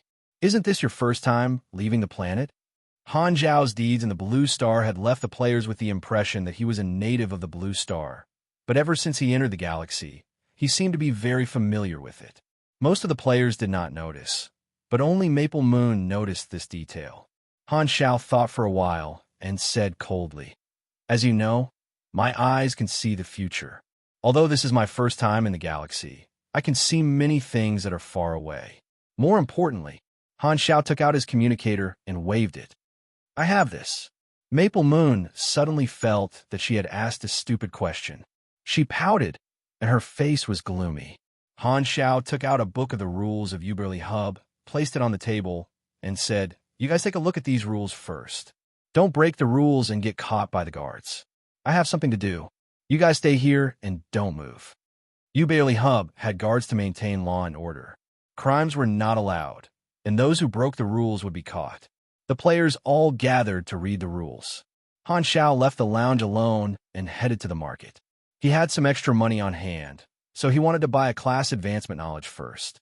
The market was divided into individual private rooms with control panels. Han Xiao entered a room and opened the trading list. Countless items appeared, including name, introduction, price, seller, and delivery time. It was very similar to online shopping. The function of the regional online market was to unify all the items in the galaxy. The sellers were waiting for people to buy, and the large number of items made it easier for the buyers to filter. The items were all notarized and inspected, so there was no way one could buy fake goods here. Han Xiao directly chose the mechanic class super knowledge. There were not many sellers selling knowledge in the Colton Star cluster, and there was no complete set of knowledge. There were a total of 15 types of advanced knowledge in the 3 branches, and only 8 of them were for sale. Key knowledge like this could even be sold for 50,000 annas. Knowledge was extremely expensive, and there was no need for the large organizations to leak it. If they did not want to build relationships with the factions, they could only buy it at a high price. This was not a problem for Han Xiao. As long as he made many copies of the advanced knowledge and sold it to the players, he could easily earn back his cost.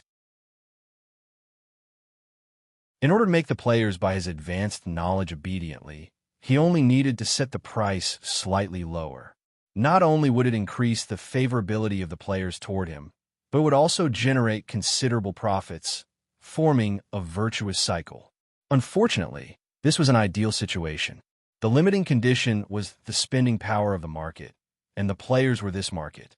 Only a portion of them had 1,500 annas in their pockets, so this idea could only be temporarily shelved. Although he was short on money, Han Xiao would not sell class knowledges cheaply. Letting the players obtain them so easily was not in line with his business philosophy.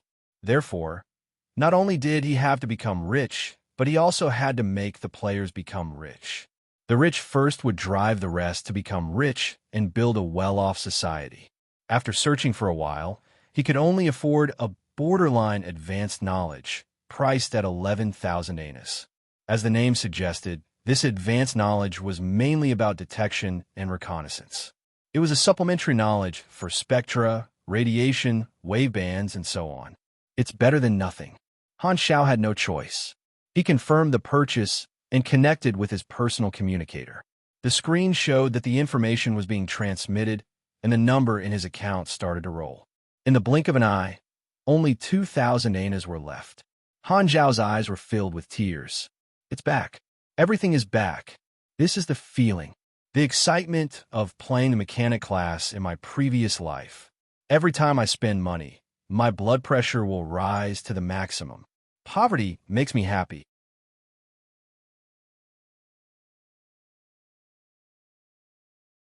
Chapter 326. Learning. 15%. 74% successfully learned. You have learned advanced detection technology. As the new knowledge was imprinted in his mind, his potential points jumped and decreased by 2 points to 55 points. Using potential points to learn and level up knowledges did not seem like much, as learning all 15 advanced knowledges only required 30 potential points. However, if one were to include the cost of leveling up, the potential points would never be enough. In the later stages, potential points would become more and more precious. In his previous life, Han Xiao had no choice but to reset his potential points, so he was very cautious when dealing with knowledges now. Because of the limitation of potential points, mechanic players could only choose to develop in different ways, each with their own unique characteristics. Other than the potential points gained from leveling up, a skill would also gain 1 potential point when it was maxed out. Therefore, players had ways to strengthen themselves after maxing out, to find new skills, and to continue earning EXP. The mechanic class would never lack skills. Every new blueprint was a new skill, and they only lacked EXP. This was the basic blueprint that came with the knowledge. Most players would feel that the detection technology was of little value. It had a longer field of vision, more multidimensional detection, and the analysis of spectral energy waves and so on. It could not directly increase one's combat strength. However, this was also a very important technology. As the level of combat became higher and higher, without over-the-horizon and multidimensional detection methods, one would be as good as blind. However, players preferred to buy the ready-made detection machines on the market. Therefore, only the large guilds production teams and merchant players would learn this kind of supplementary knowledge to achieve a supply and demand relationship. Actually, this knowledge is not bad. It can satisfy my own needs, and I can sell the detection devices to the players generously. This kind of crucial supplementary equipment can be considered a necessity. He now had 3 advanced knowledges, and he only needed 2 more to fulfill one of the requirements of the class advancement. Money was the biggest problem now. Han Zhao's goal was to make the players rich together, expand the market, and bring the players to earn money from other NPCs. Han Xiao had the advantage of being familiar with the storyline. Although this period of time could barely be considered a blank period in his memory, there were still traces that he could follow. For example, some long-term employment missions were a good choice to earn the first pot of gold. When he returned to the lounge, most of the people had obediently stayed behind. Han Xiao glanced around and found that farewell song and the Temple of God players were gone. Han Xiao frowned. Where did the others go?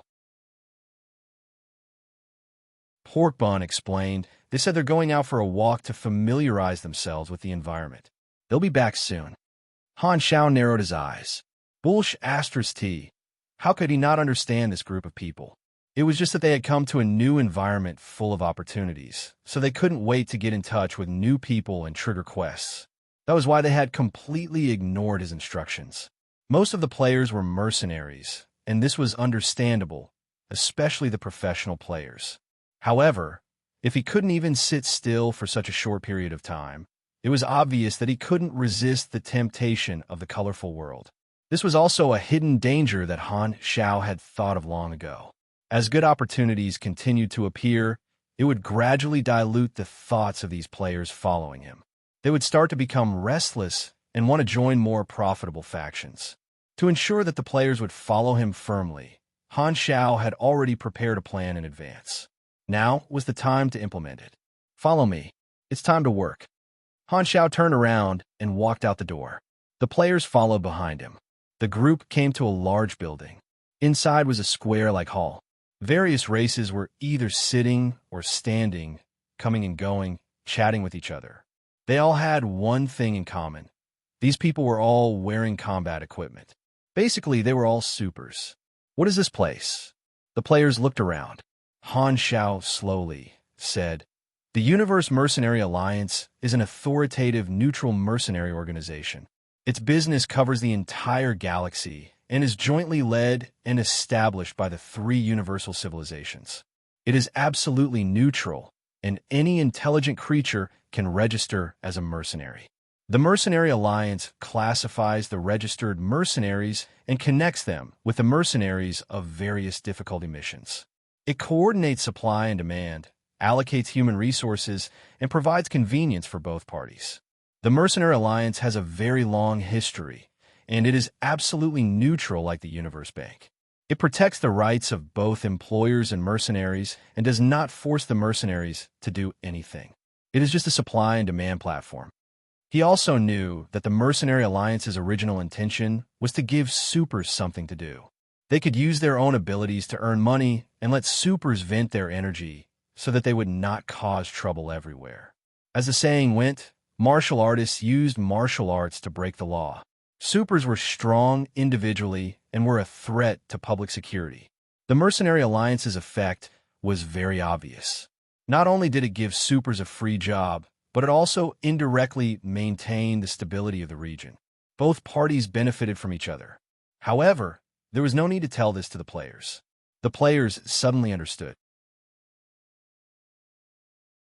All of a sudden, the eyes of the professional players lit up. They had come to the galaxy for the intergalactic mission rewards, and they could not wait to register immediately. However, seeing that Han Xiao did not say anything, they held back for the time being.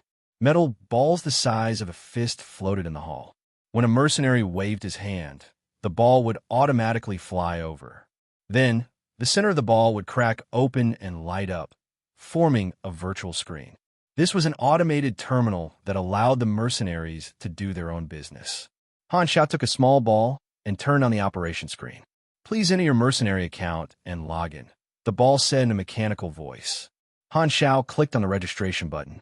The screen changed, and it prompted him to enter his identity and connect to his bank account. Han Xiao entered his bank account. The screen flashed, and his identity information was displayed. There was only a basic name, and there was only one resume below it, Defending Shorthorn Star. The resume was the deeds left behind in the universe. It was like an activity diary. He had just entered the galaxy, so it was like a blank piece of paper. These deeds were actually the performance of the popularity value on the interface.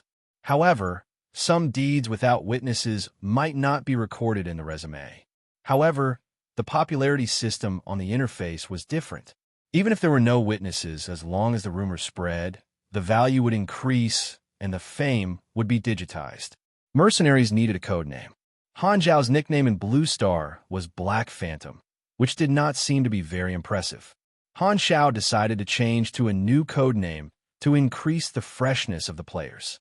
After thinking about it, Han Xiao said slowly, "Then I'll be called Black Star." Black Phantom was a nickname used by assassins, and it gave people the feeling that it was a little dark and limited. However, the new codename gave off a very proper vibe, and it matched his image very well. The Great Mechanic Han was very satisfied. It was another codename that started with black. He had a special liking for this color. In his previous life, he had liked to wear black, not because he was handsome, but because it could not be seen when it was dirty. It could numb him and prevent him from washing his clothes. After entering a bunch of information, the ball extended a probe and said, "If you are a super, please release your energy on the probe. The system will analyze your grade, which will affect the difficulty of the mission assigned to you." Holding the probe, Han Xiaoxin thought about it, and electric sparks exploded on his fingertips. He used 80% of his strength, and the screen showed that he was grade C. Data collection complete. Creating file. Mercenary code. Black star credibility points. 10 basic points. Strength level. C profession. Mechanic certificate badge. None team affiliation.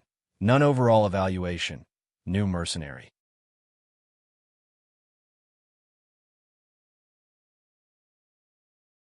Chapter 327. There were many opportunities in the Colton Star cluster, and the Mercenary Alliance's database was the most direct indicator.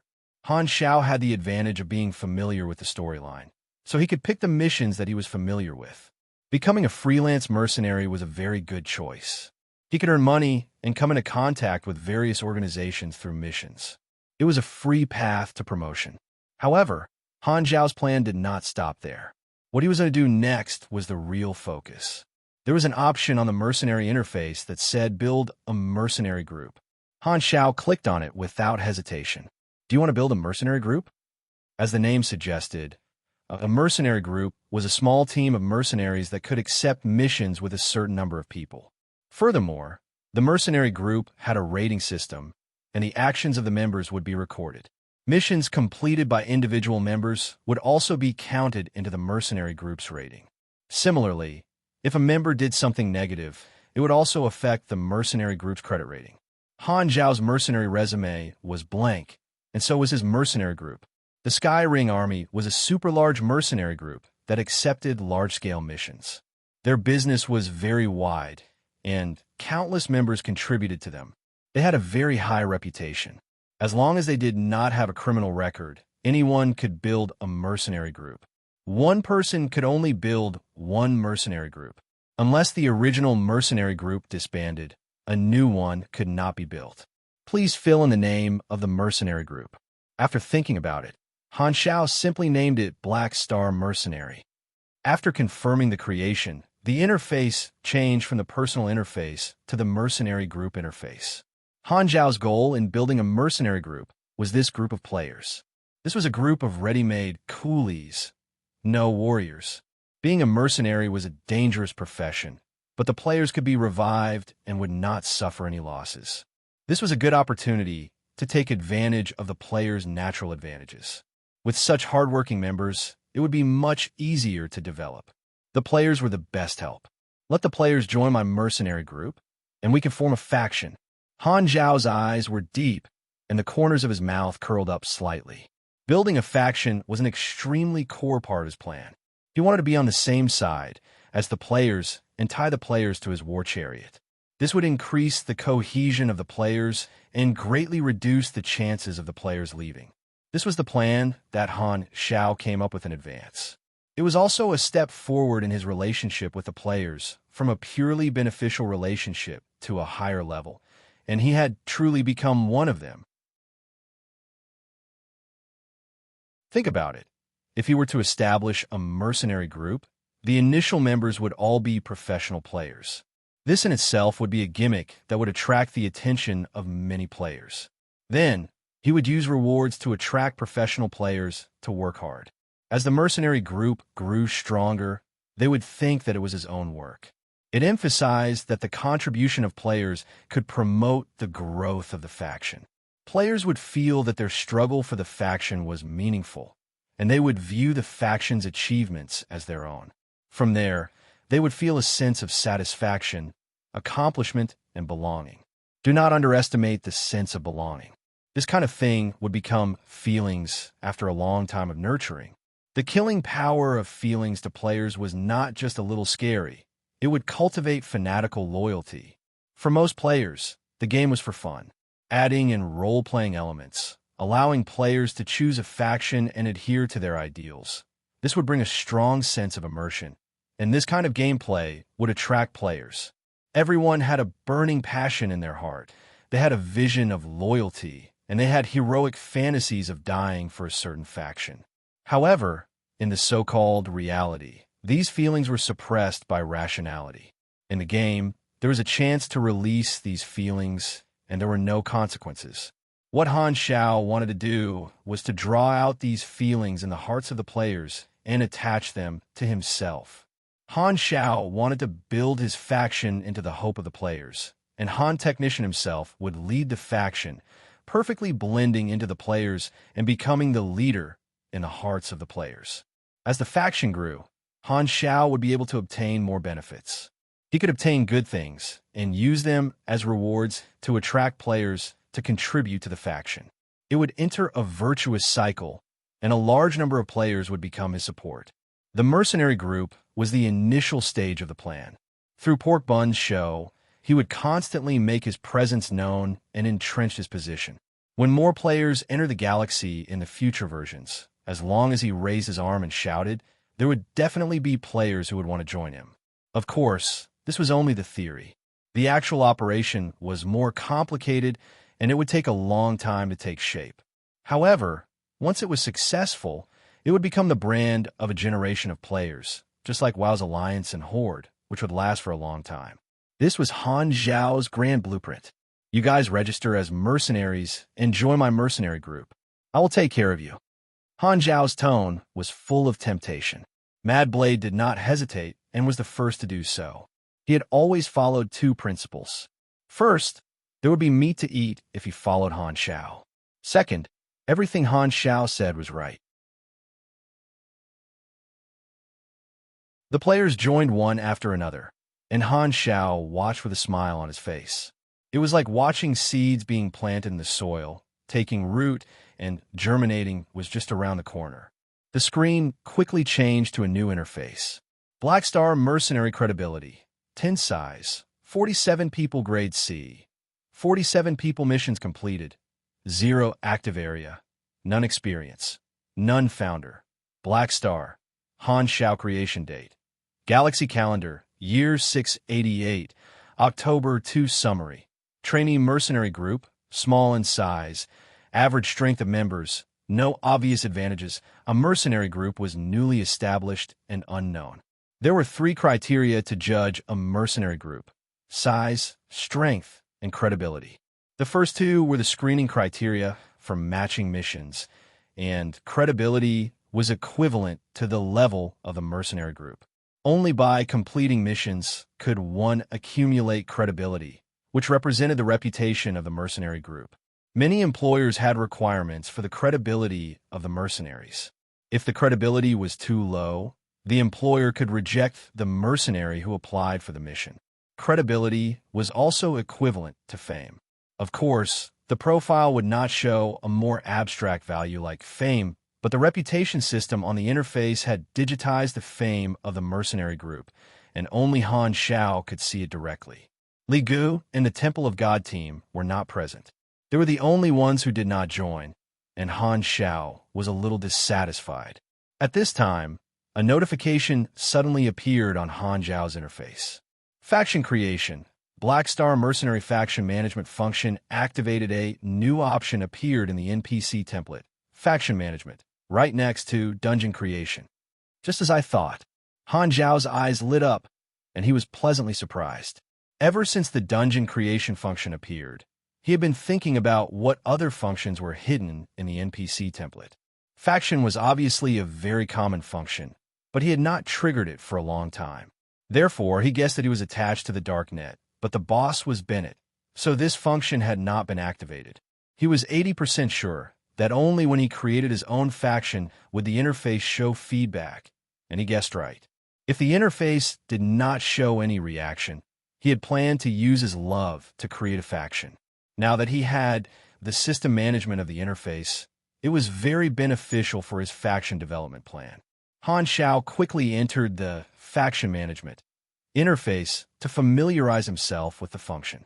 After a while, his eyes became more and more excited. One word could describe this function: do whatever you want.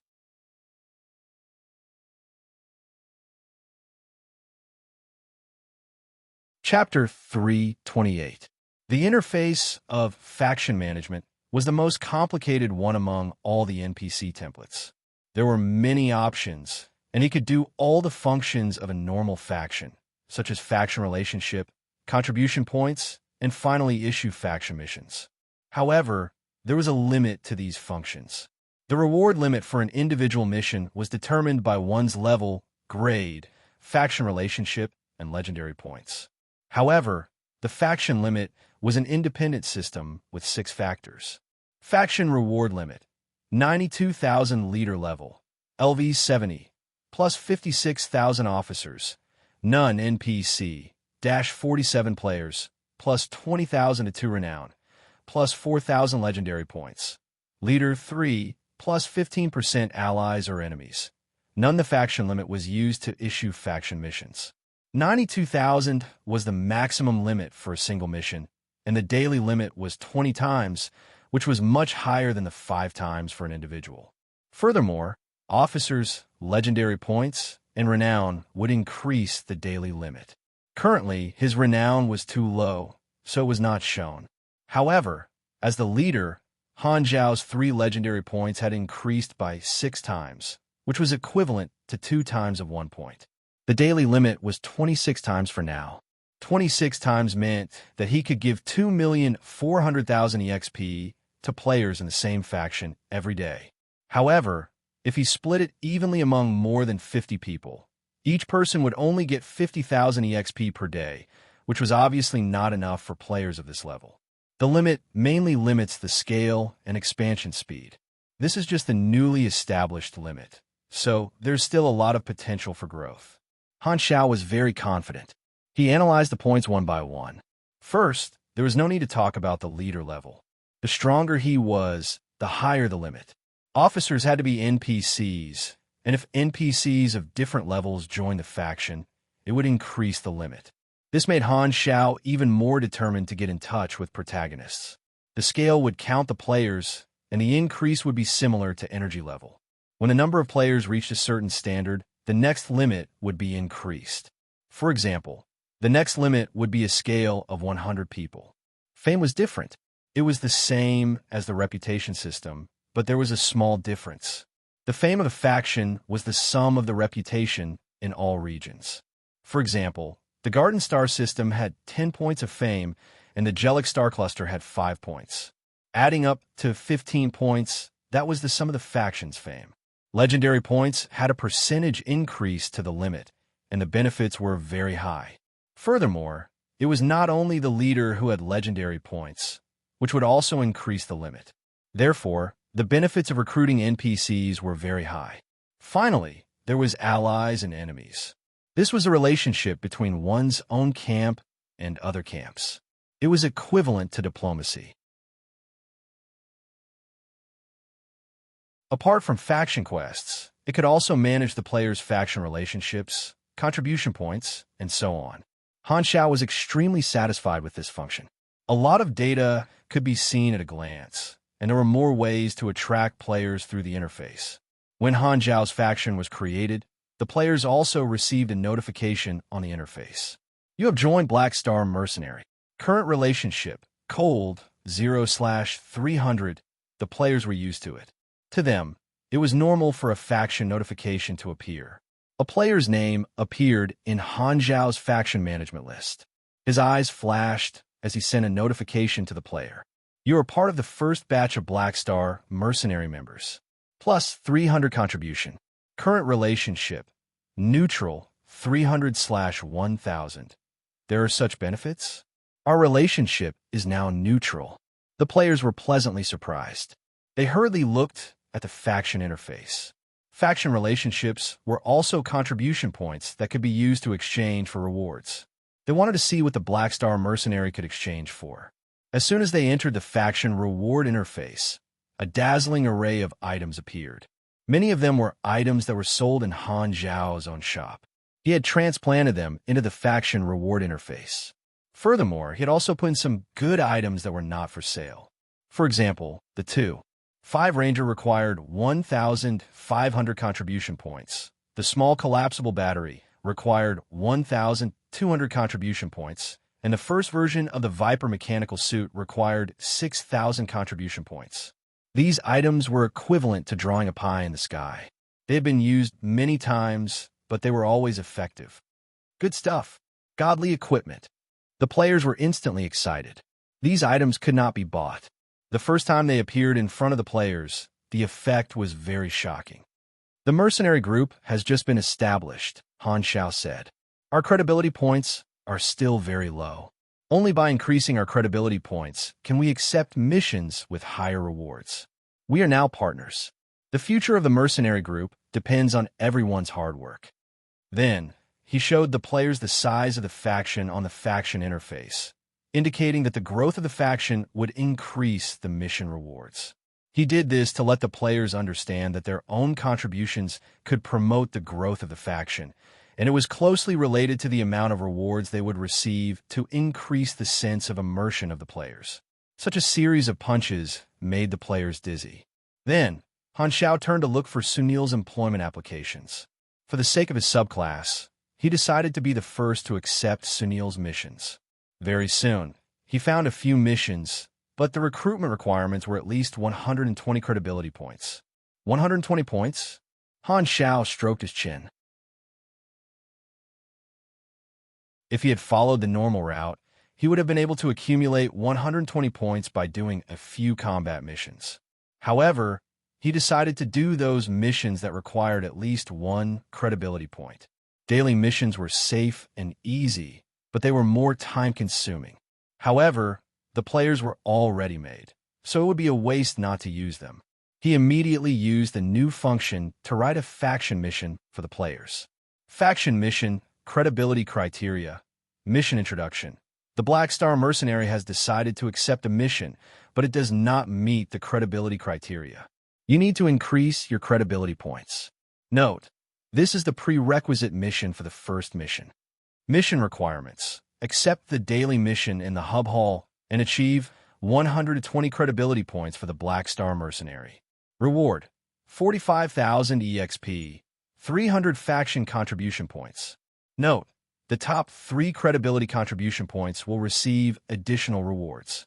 The EXP is quite little, but the faction contribution points are quite good. Didn't you see? This is the prerequisite mission. After completing it, there will be combat missions. That's a lot of EXP. This is a group mission, right? It requires everyone to contribute 120 credibility points. Yo, the top 3 credibility contribution points will receive additional rewards. Everyone whispered to each other. Seeing the additional rewards, Madblade and Hao Tian were eager to try. They knew better than anyone else that Han Zhao's additional rewards would definitely be good stuff.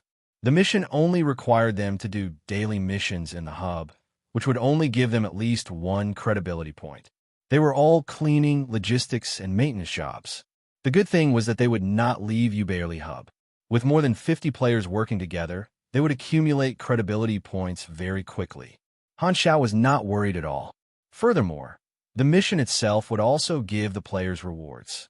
Together with the faction mission, this was a double reward. If the players joined his faction, there would be almost nothing but benefits, so there was no reason to reject it. With Han Zhao's approval, the players dispersed and went to accept the daily missions. With such a group of assistants, Han Xiao could do other things without wasting time on daily missions. He returned to the resting room and prepared to perfect his plan. A few hours later, Li Gu and the others returned to the resting room. They had been wandering outside for a few hours. Li Gu thought that since they were in the galaxy, they had to activate missions as soon as possible. There were so many people in the hub hall, so he thought that there would be many missions that he could activate. However, he realized that most of the people there were just passing travelers. When they expressed that they wanted to help, 80% of the people there would laugh at them for not going to the Mercenary Alliance. Although they did not receive any missions, Li Gu and the others received new information. They asked for directions and found the Mercenary Alliance. After working for half a day, they finally registered as mercenaries. Seeing the mission list, they were overjoyed. They felt that they had found the right way to accept missions in the galaxy. Li Gu believed that acting alone was the right thing to do, so he was ahead of the other players. The few of them chatted as they walked in. This time, we've gotten the upper hand.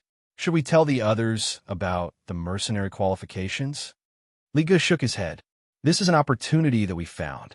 We're all competitors. There's no need to tell them. Then, if they ask, do we have to keep it a secret? Li Gu thought about it, and his expression became troubled. If others asked and he purposely hid it, he would easily offend them. Just as they were hesitating, they opened the door and found that there was not a single player in the resting room. Huh, where did they all go? The Temple of God player was confused.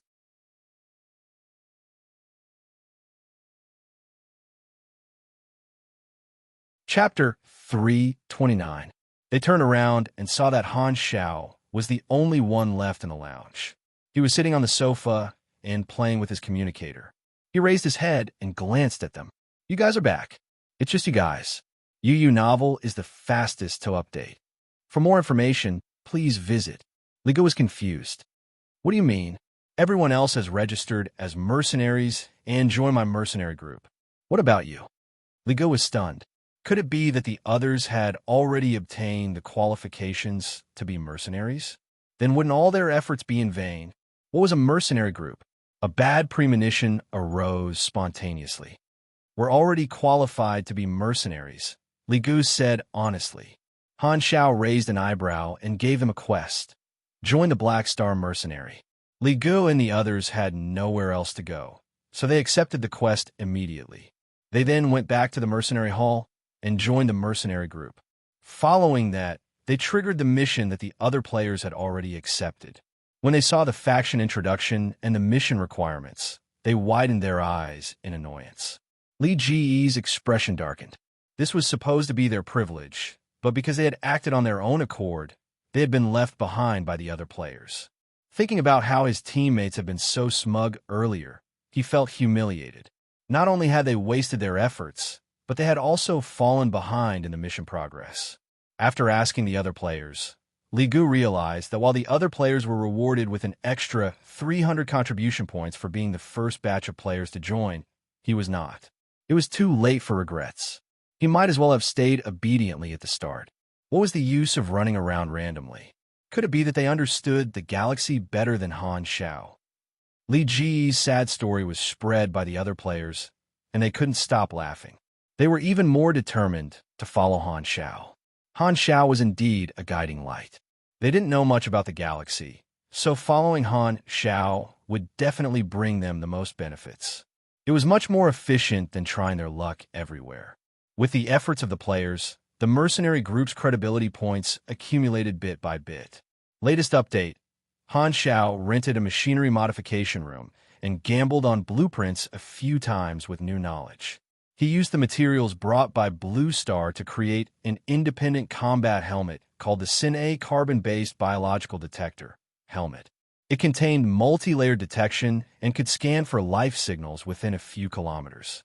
It also had a more powerful radar function, and it also had a certain level of protection, air filtration, and other life support systems. Han Technician made a few dozen of them and planned to sell them to the players. They were essential support equipment for missions. After a few days, Meet Bao finally edited the first episode of Interstellar Adventure. It became a hot topic on the forums.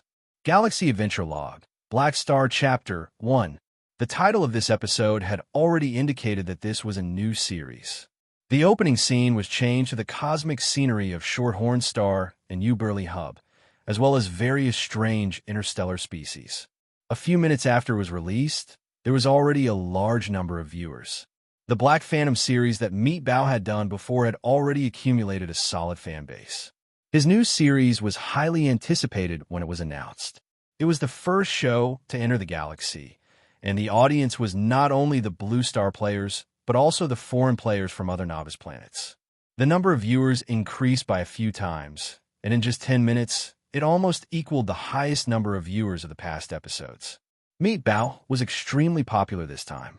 His popularity increased again, and he became the #1 player in the video channel. Wow, he still remembers to update. What the F***CK? 320,000 viewers at the same time. Am I seeing things? Guys, I'm so excited.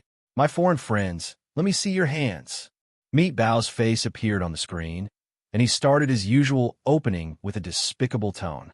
Welcome to Galaxy Adventure Log. I'm Meet Bao. Don't you feel that something is missing? That's right, there's no opening poem for this episode. Because I haven't thought about it yet. The comments went wild. Latest update. impossible to guard against. This host is shameless. I'm following him. I'll beat this son of a bitch to death. For the first episode of the Black Star chapter, Meat Bao used a special editing method. He did not focus on the introductions, as usual. He edited the process of Han Xiao bringing the players to Uberly Hub on Shorthorn Star into a movie-like feeling. The introduction was abandoned, and only some humorous narration was added. Coupled with some color rendering, it was refreshing to the audience, as if they were watching a series. Because there was too much material, Meat Bao could not choose, so he simply made it into a story-type video. The length exceeded an hour. The success of the Black Phantom series made him even more ambitious, and he was no longer limited to the introduction and despicable style. Therefore, he made a new attempt with a more artistic style. The results were obvious, and it was a great success. Han Xiao gave him ambition and opportunity. As the video progressed, the scene of the galaxy was also displayed in front of the audience. The vast universe, countless stars, and spaceships of all shapes and sizes made the audience feel like they were in a black hole, mesmerizing them. When Han Xiao appeared, there was a second wave of comments. Shao Qi is here, absorbing Black Phantom at close range. Carrying Black Phantom is a 100-meter sprint. Han Xiao is my husband. No rebuttal. Wow. Black Phantom is in heaven. There will be no more chests to open in the future. I still want to gamble. I want to prove my bloodline. Brother, go to sleep. You have everything in your dreams. A large group of comments floated over, and many of them seemed to be fangirls, but it was not clear how many of them were hooligans. Meat Bao also edited the interaction of the professional players into the video. Of course, this was agreed upon. This group of professional players were familiar with each other and teased each other daily. The interaction was very interesting, and the existence of this group of professional players attracted many fans to watch the video. Many fans of the players sent comments. Then, the scavenger attack appeared, and Han Xiao led the players to protect the spaceship. The comments are rolling, and there were all kinds of comments. Shocking, in this interstellar travel simulator, you can even level up by killing monsters. Black Phantom is still fierce. Not only is he strong in Blue Star, but he can still defeat his enemies in the Interstellar. Seeing that the big Han Xiao is still so awesome, I am relieved. On the way to Uberly Hub, the huge space station shocked the audience, and the video also came to an end. The last scene was when Han Xiao led the players to the Mercenary Alliance, and everyone registered as mercenaries. Han Xiao formed a mercenary group, and the players joined one after another. Then, the camera zoomed in and locked onto the words Black Star, Mercenary, and froze for a full 3 seconds. The audience also watched for a full 3 seconds. Then, the screen went black, and the annoying to be continued popped up. Meat Bao chose to cut the video here because he saw that this group had a lot of potential. Other than the leader, the members were all players. Watching a familiar NPC lead a group of players and experience some kind of adventure in the Interstellar would definitely arouse the audience's interest. The reality was just as he expected. When the video ended, the audience felt that they had not had enough and did not feel the passage of time. They were all engrossed in the video and even felt like they were following the show. The last 3 seconds of the video, coupled with the strong interest in the future of the mercenary group, made the name Black Star deeply etched in the audience's mind.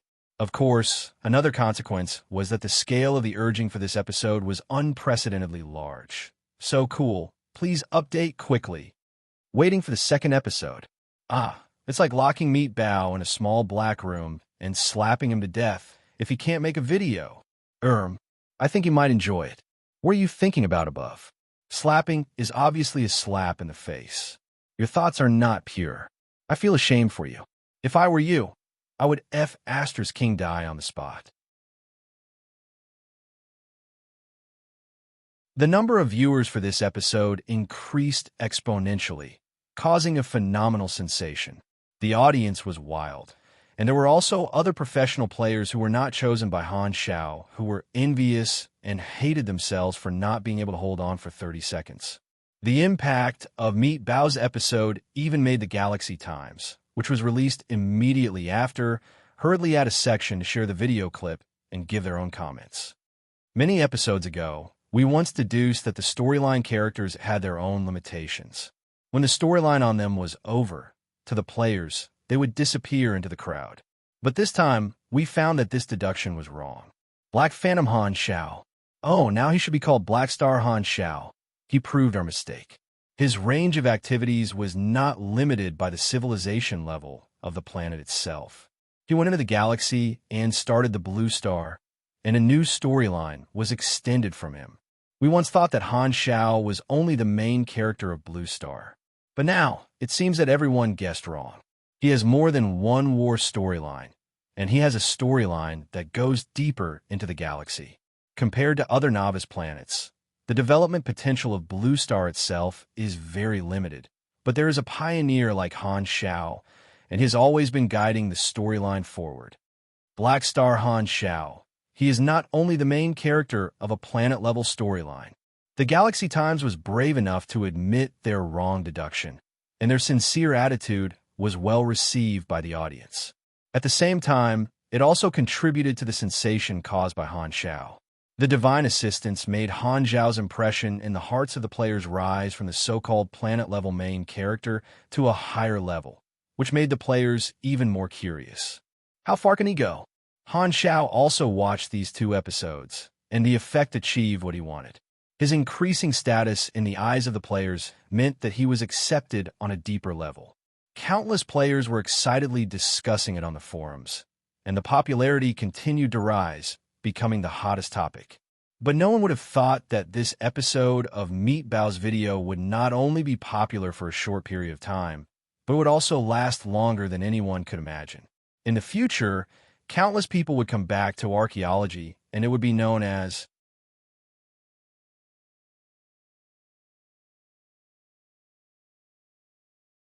Chapter 330. Daily hires were the lowest level of missions. Once the credit points reached a certain level, low-level missions would no longer increase credit points. This classification system was easy to understand. It was convenient for employers to directly understand the abilities of mercenaries and ensure that they could hire a suitable team.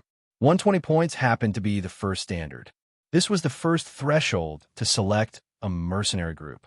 Only after reaching 120 points could a mercenary group be considered a proper mercenary group, and more employment applications would be opened.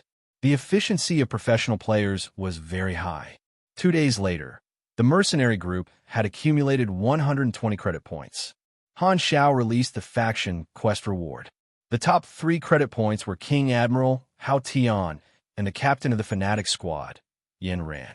Other than the 4 big families, Han Xiao also recruited the top-ranked clubs in the league, such as Thunderstorm, Fanatics, and so on.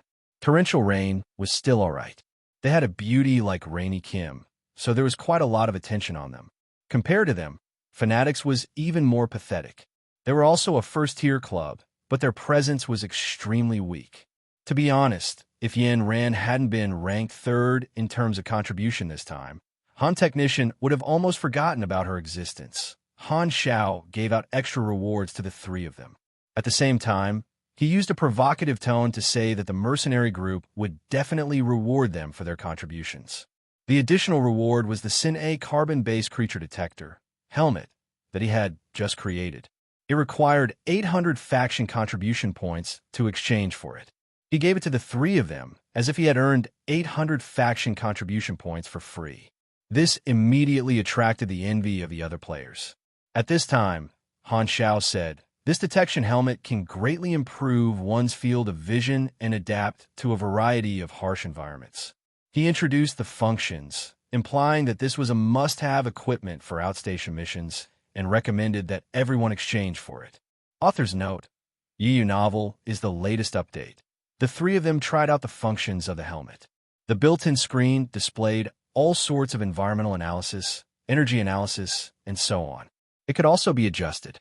The function of the helmet was clear at a glance. It also had the function of protecting the head. It was suitable for equipment of all professions. Madblade was close to Hao Tian, so he borrowed it for a while. He nodded and said, "It's really good stuff." When the others saw this, they followed suit. The three helmets were passed around, and everyone experienced the functions. They deeply felt that the functions were very practical, and they all had thoughts of exchanging for them. The first Elder reward and the faction mission reward, most of the players had accumulated 600 faction contribution points. They were only 200 points away from exchanging for the helmet. They were itching to get it.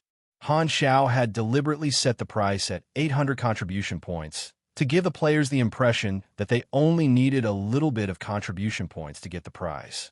Apart from completing quests, the other way to earn contribution points was obvious, and that was to sacrifice items and money.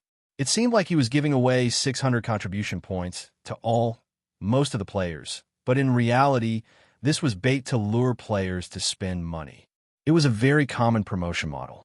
Han Xiao implemented the method of giving value to the favorability points. This time, he was giving actual value to the faction relationship. Not only were his items high quality and cheap, but he also had the promotion effect of the faction relationship.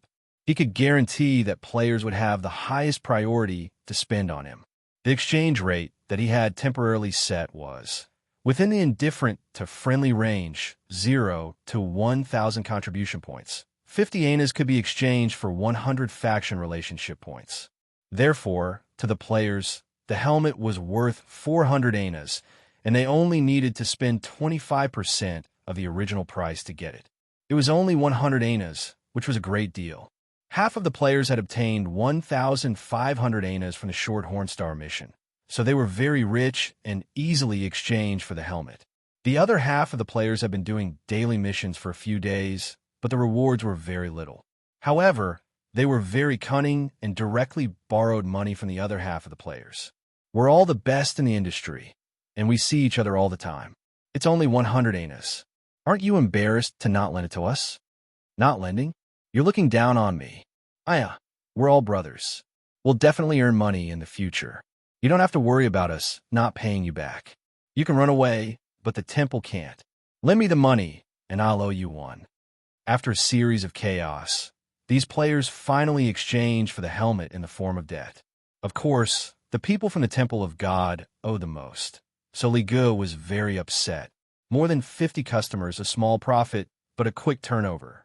More than 6,000 anas entered his account, and Han Technician's savings were replenished. He was very satisfied. The raw materials for this batch of helmets were materials brought up from Blue Star. The cost was extremely low, and the profit margin was unbelievable. Everyone came to the mercenary hall.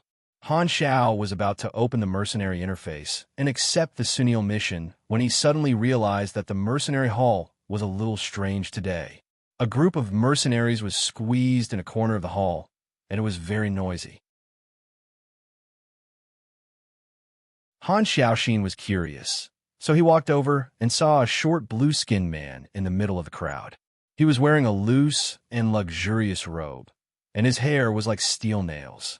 His ears were pointy, and he did not have a nose. He had 2 pairs of eyes that were narrowed into slits, and his lips were curved downwards like half-moons. This race was called the Blue Man, and he looked very much like a certain expression. The Blue Man gave the other races the impression that they were stingy, and opportunistic. This Blue Man was from a resource exploration team funded by a certain financial group. He was recruiting mercenaries offline in the mercenary hall to avoid the small service fee that the Mercenary Alliance had to pay.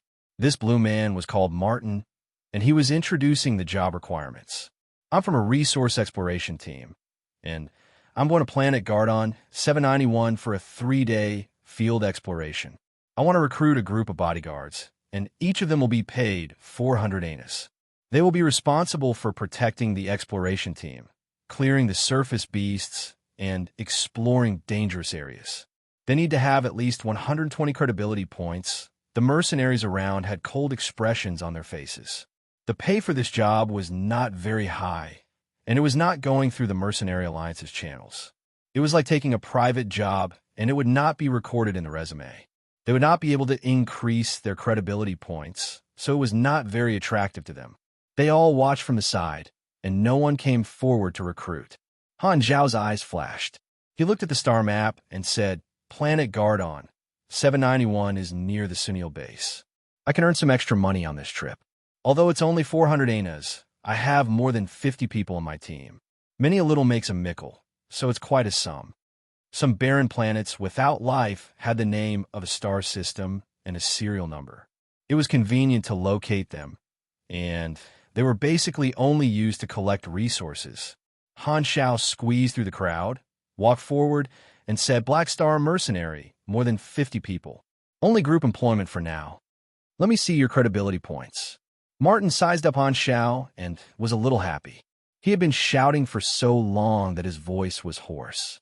Finally, someone wanted to recruit him. Han Xiao brought up the mercenary group interface and sent it to Martin. Martin was overjoyed when he saw that his credibility points had met the requirement. He was about to agree, but when he looked down, his expression changed.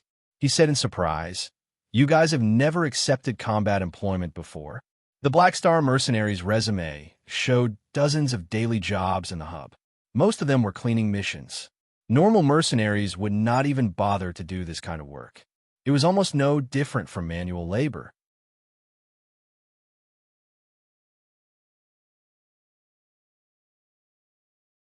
Chapter 331.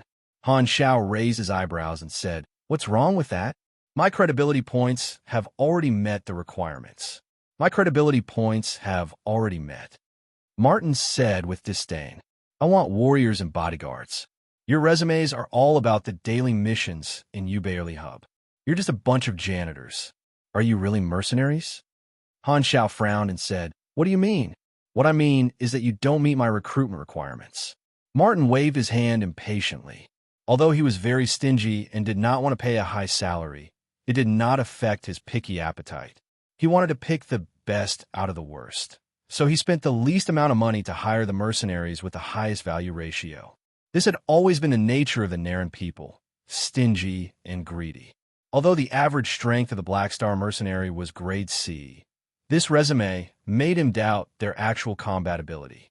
If he recruited unreliable mercenaries, they would not be of any use when the expedition team was in danger. The surrounding mercenaries all started to mock Martin and support him. It's only 400 anas, and you're still being so picky. Haven't you heard that you get what you pay for? Heh, Naren people. Han Xiao was annoyed. Sigh, why are these mercenaries joining in the fun? Why do I feel like they're not helping me at all? Instead, they're adding insult to injury. Martin rolled his eyes and took the opportunity to lower the price.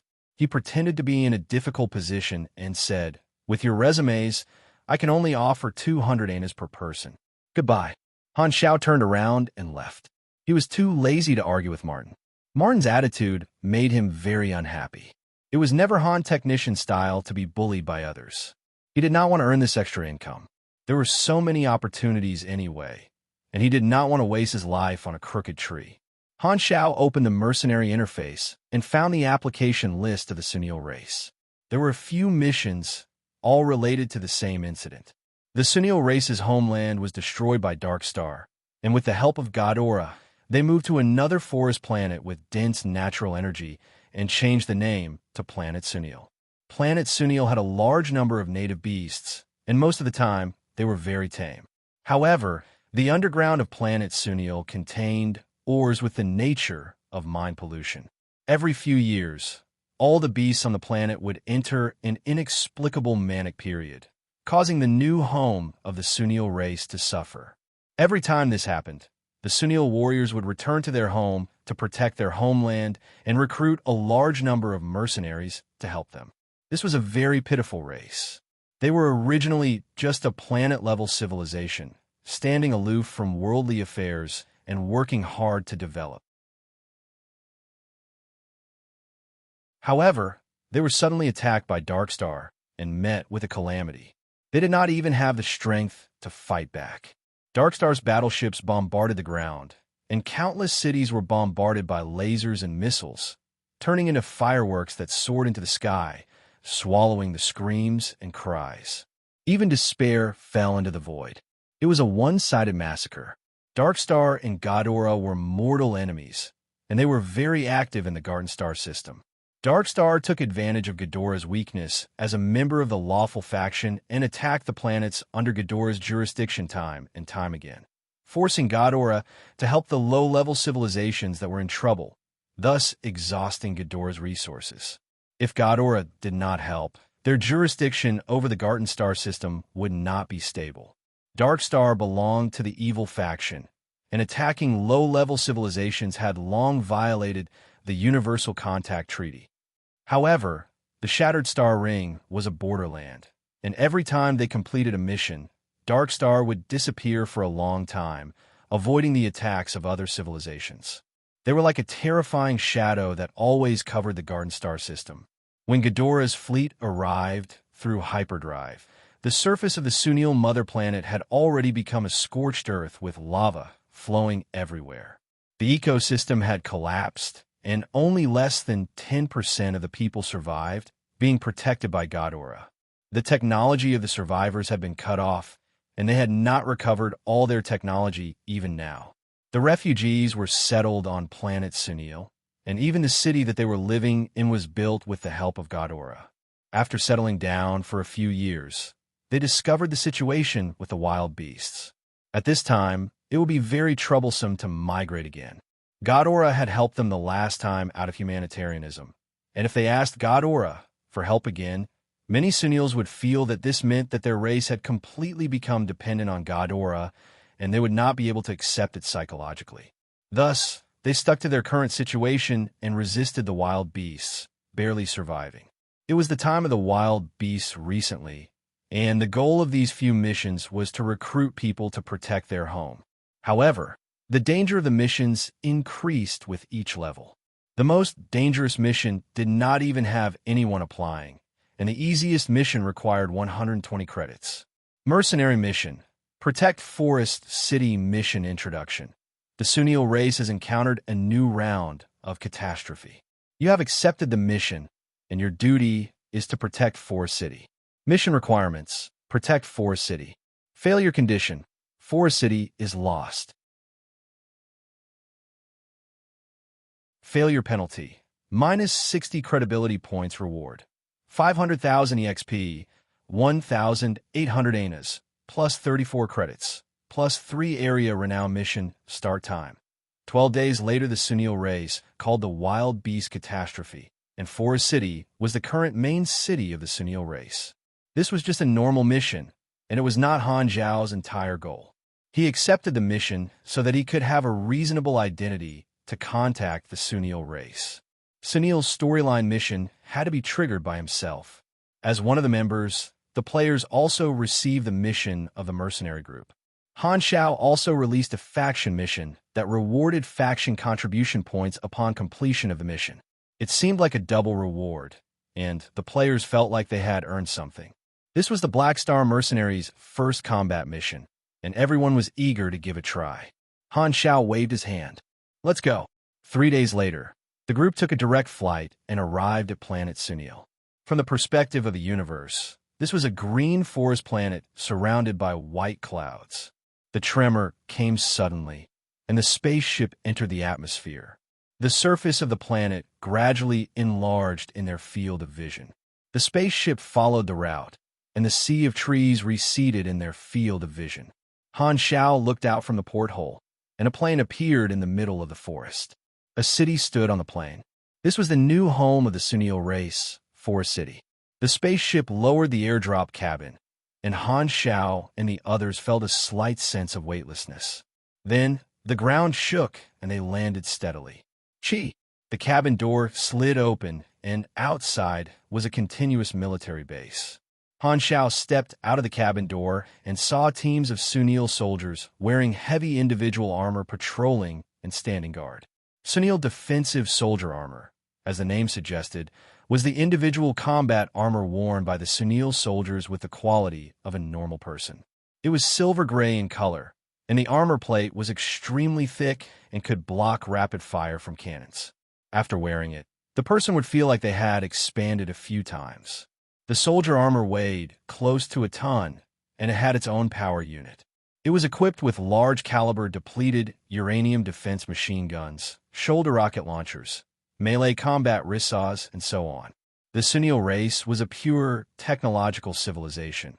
And when a technological civilization developed to a certain point, they would definitely branch out into individual armor. Different technological civilizations had their own armor styles. The individual armor of the Sunil race was divided into enlistee class, NCO class, defense class, assault class, reconnaissance class, and so on. In fact, Han Shao knew that the Sunil race had an even more powerful general class armor. However, with the destruction of their homeland, the manufacturing technology had been lost. Other than the armor technology, there were also mechanical weapons, vehicles, and a few small galactic-level battleships parked in the distance. Looking at the dazzling array of machines, Han Shao felt extremely satisfied and excited. Civilizations that leaned toward technology were the best breeding ground for the mechanic class. This was also the reason why he had tried so hard to get in touch with the Sunil race. The Sunil race's machinery level just so happened to be able to provide him with a lot of help. There were too many benefits. The Sunil subclass that Han Shao had his eyes on was related to machinery. It was a rare subclass that could be linked to his main class. For Han Shao, this was one of the best choices for completing the class advancement. The players were amazed by this scene. Han Shao had introduced the sad history of the Sunil race on the spaceship. They had originally thought that a fallen civilization would be very sad and backward, but they had not expected to see such an awe-inspiring scene. Thump, thump, thump. Heavy metal footsteps sounded, and an armored warrior approached. His armor was obviously better than a normal soldier's, and it was painted with a war totem that was a mixture of red and white. This was an officer-class armor. The approaching Sunil was obviously an officer. His face was as cold as stone, and he had the aura of a soldier. You're tuning into the Warrior Lore YouTube channel. Don't forget to subscribe and join us on this journey to catch the most captivating stories.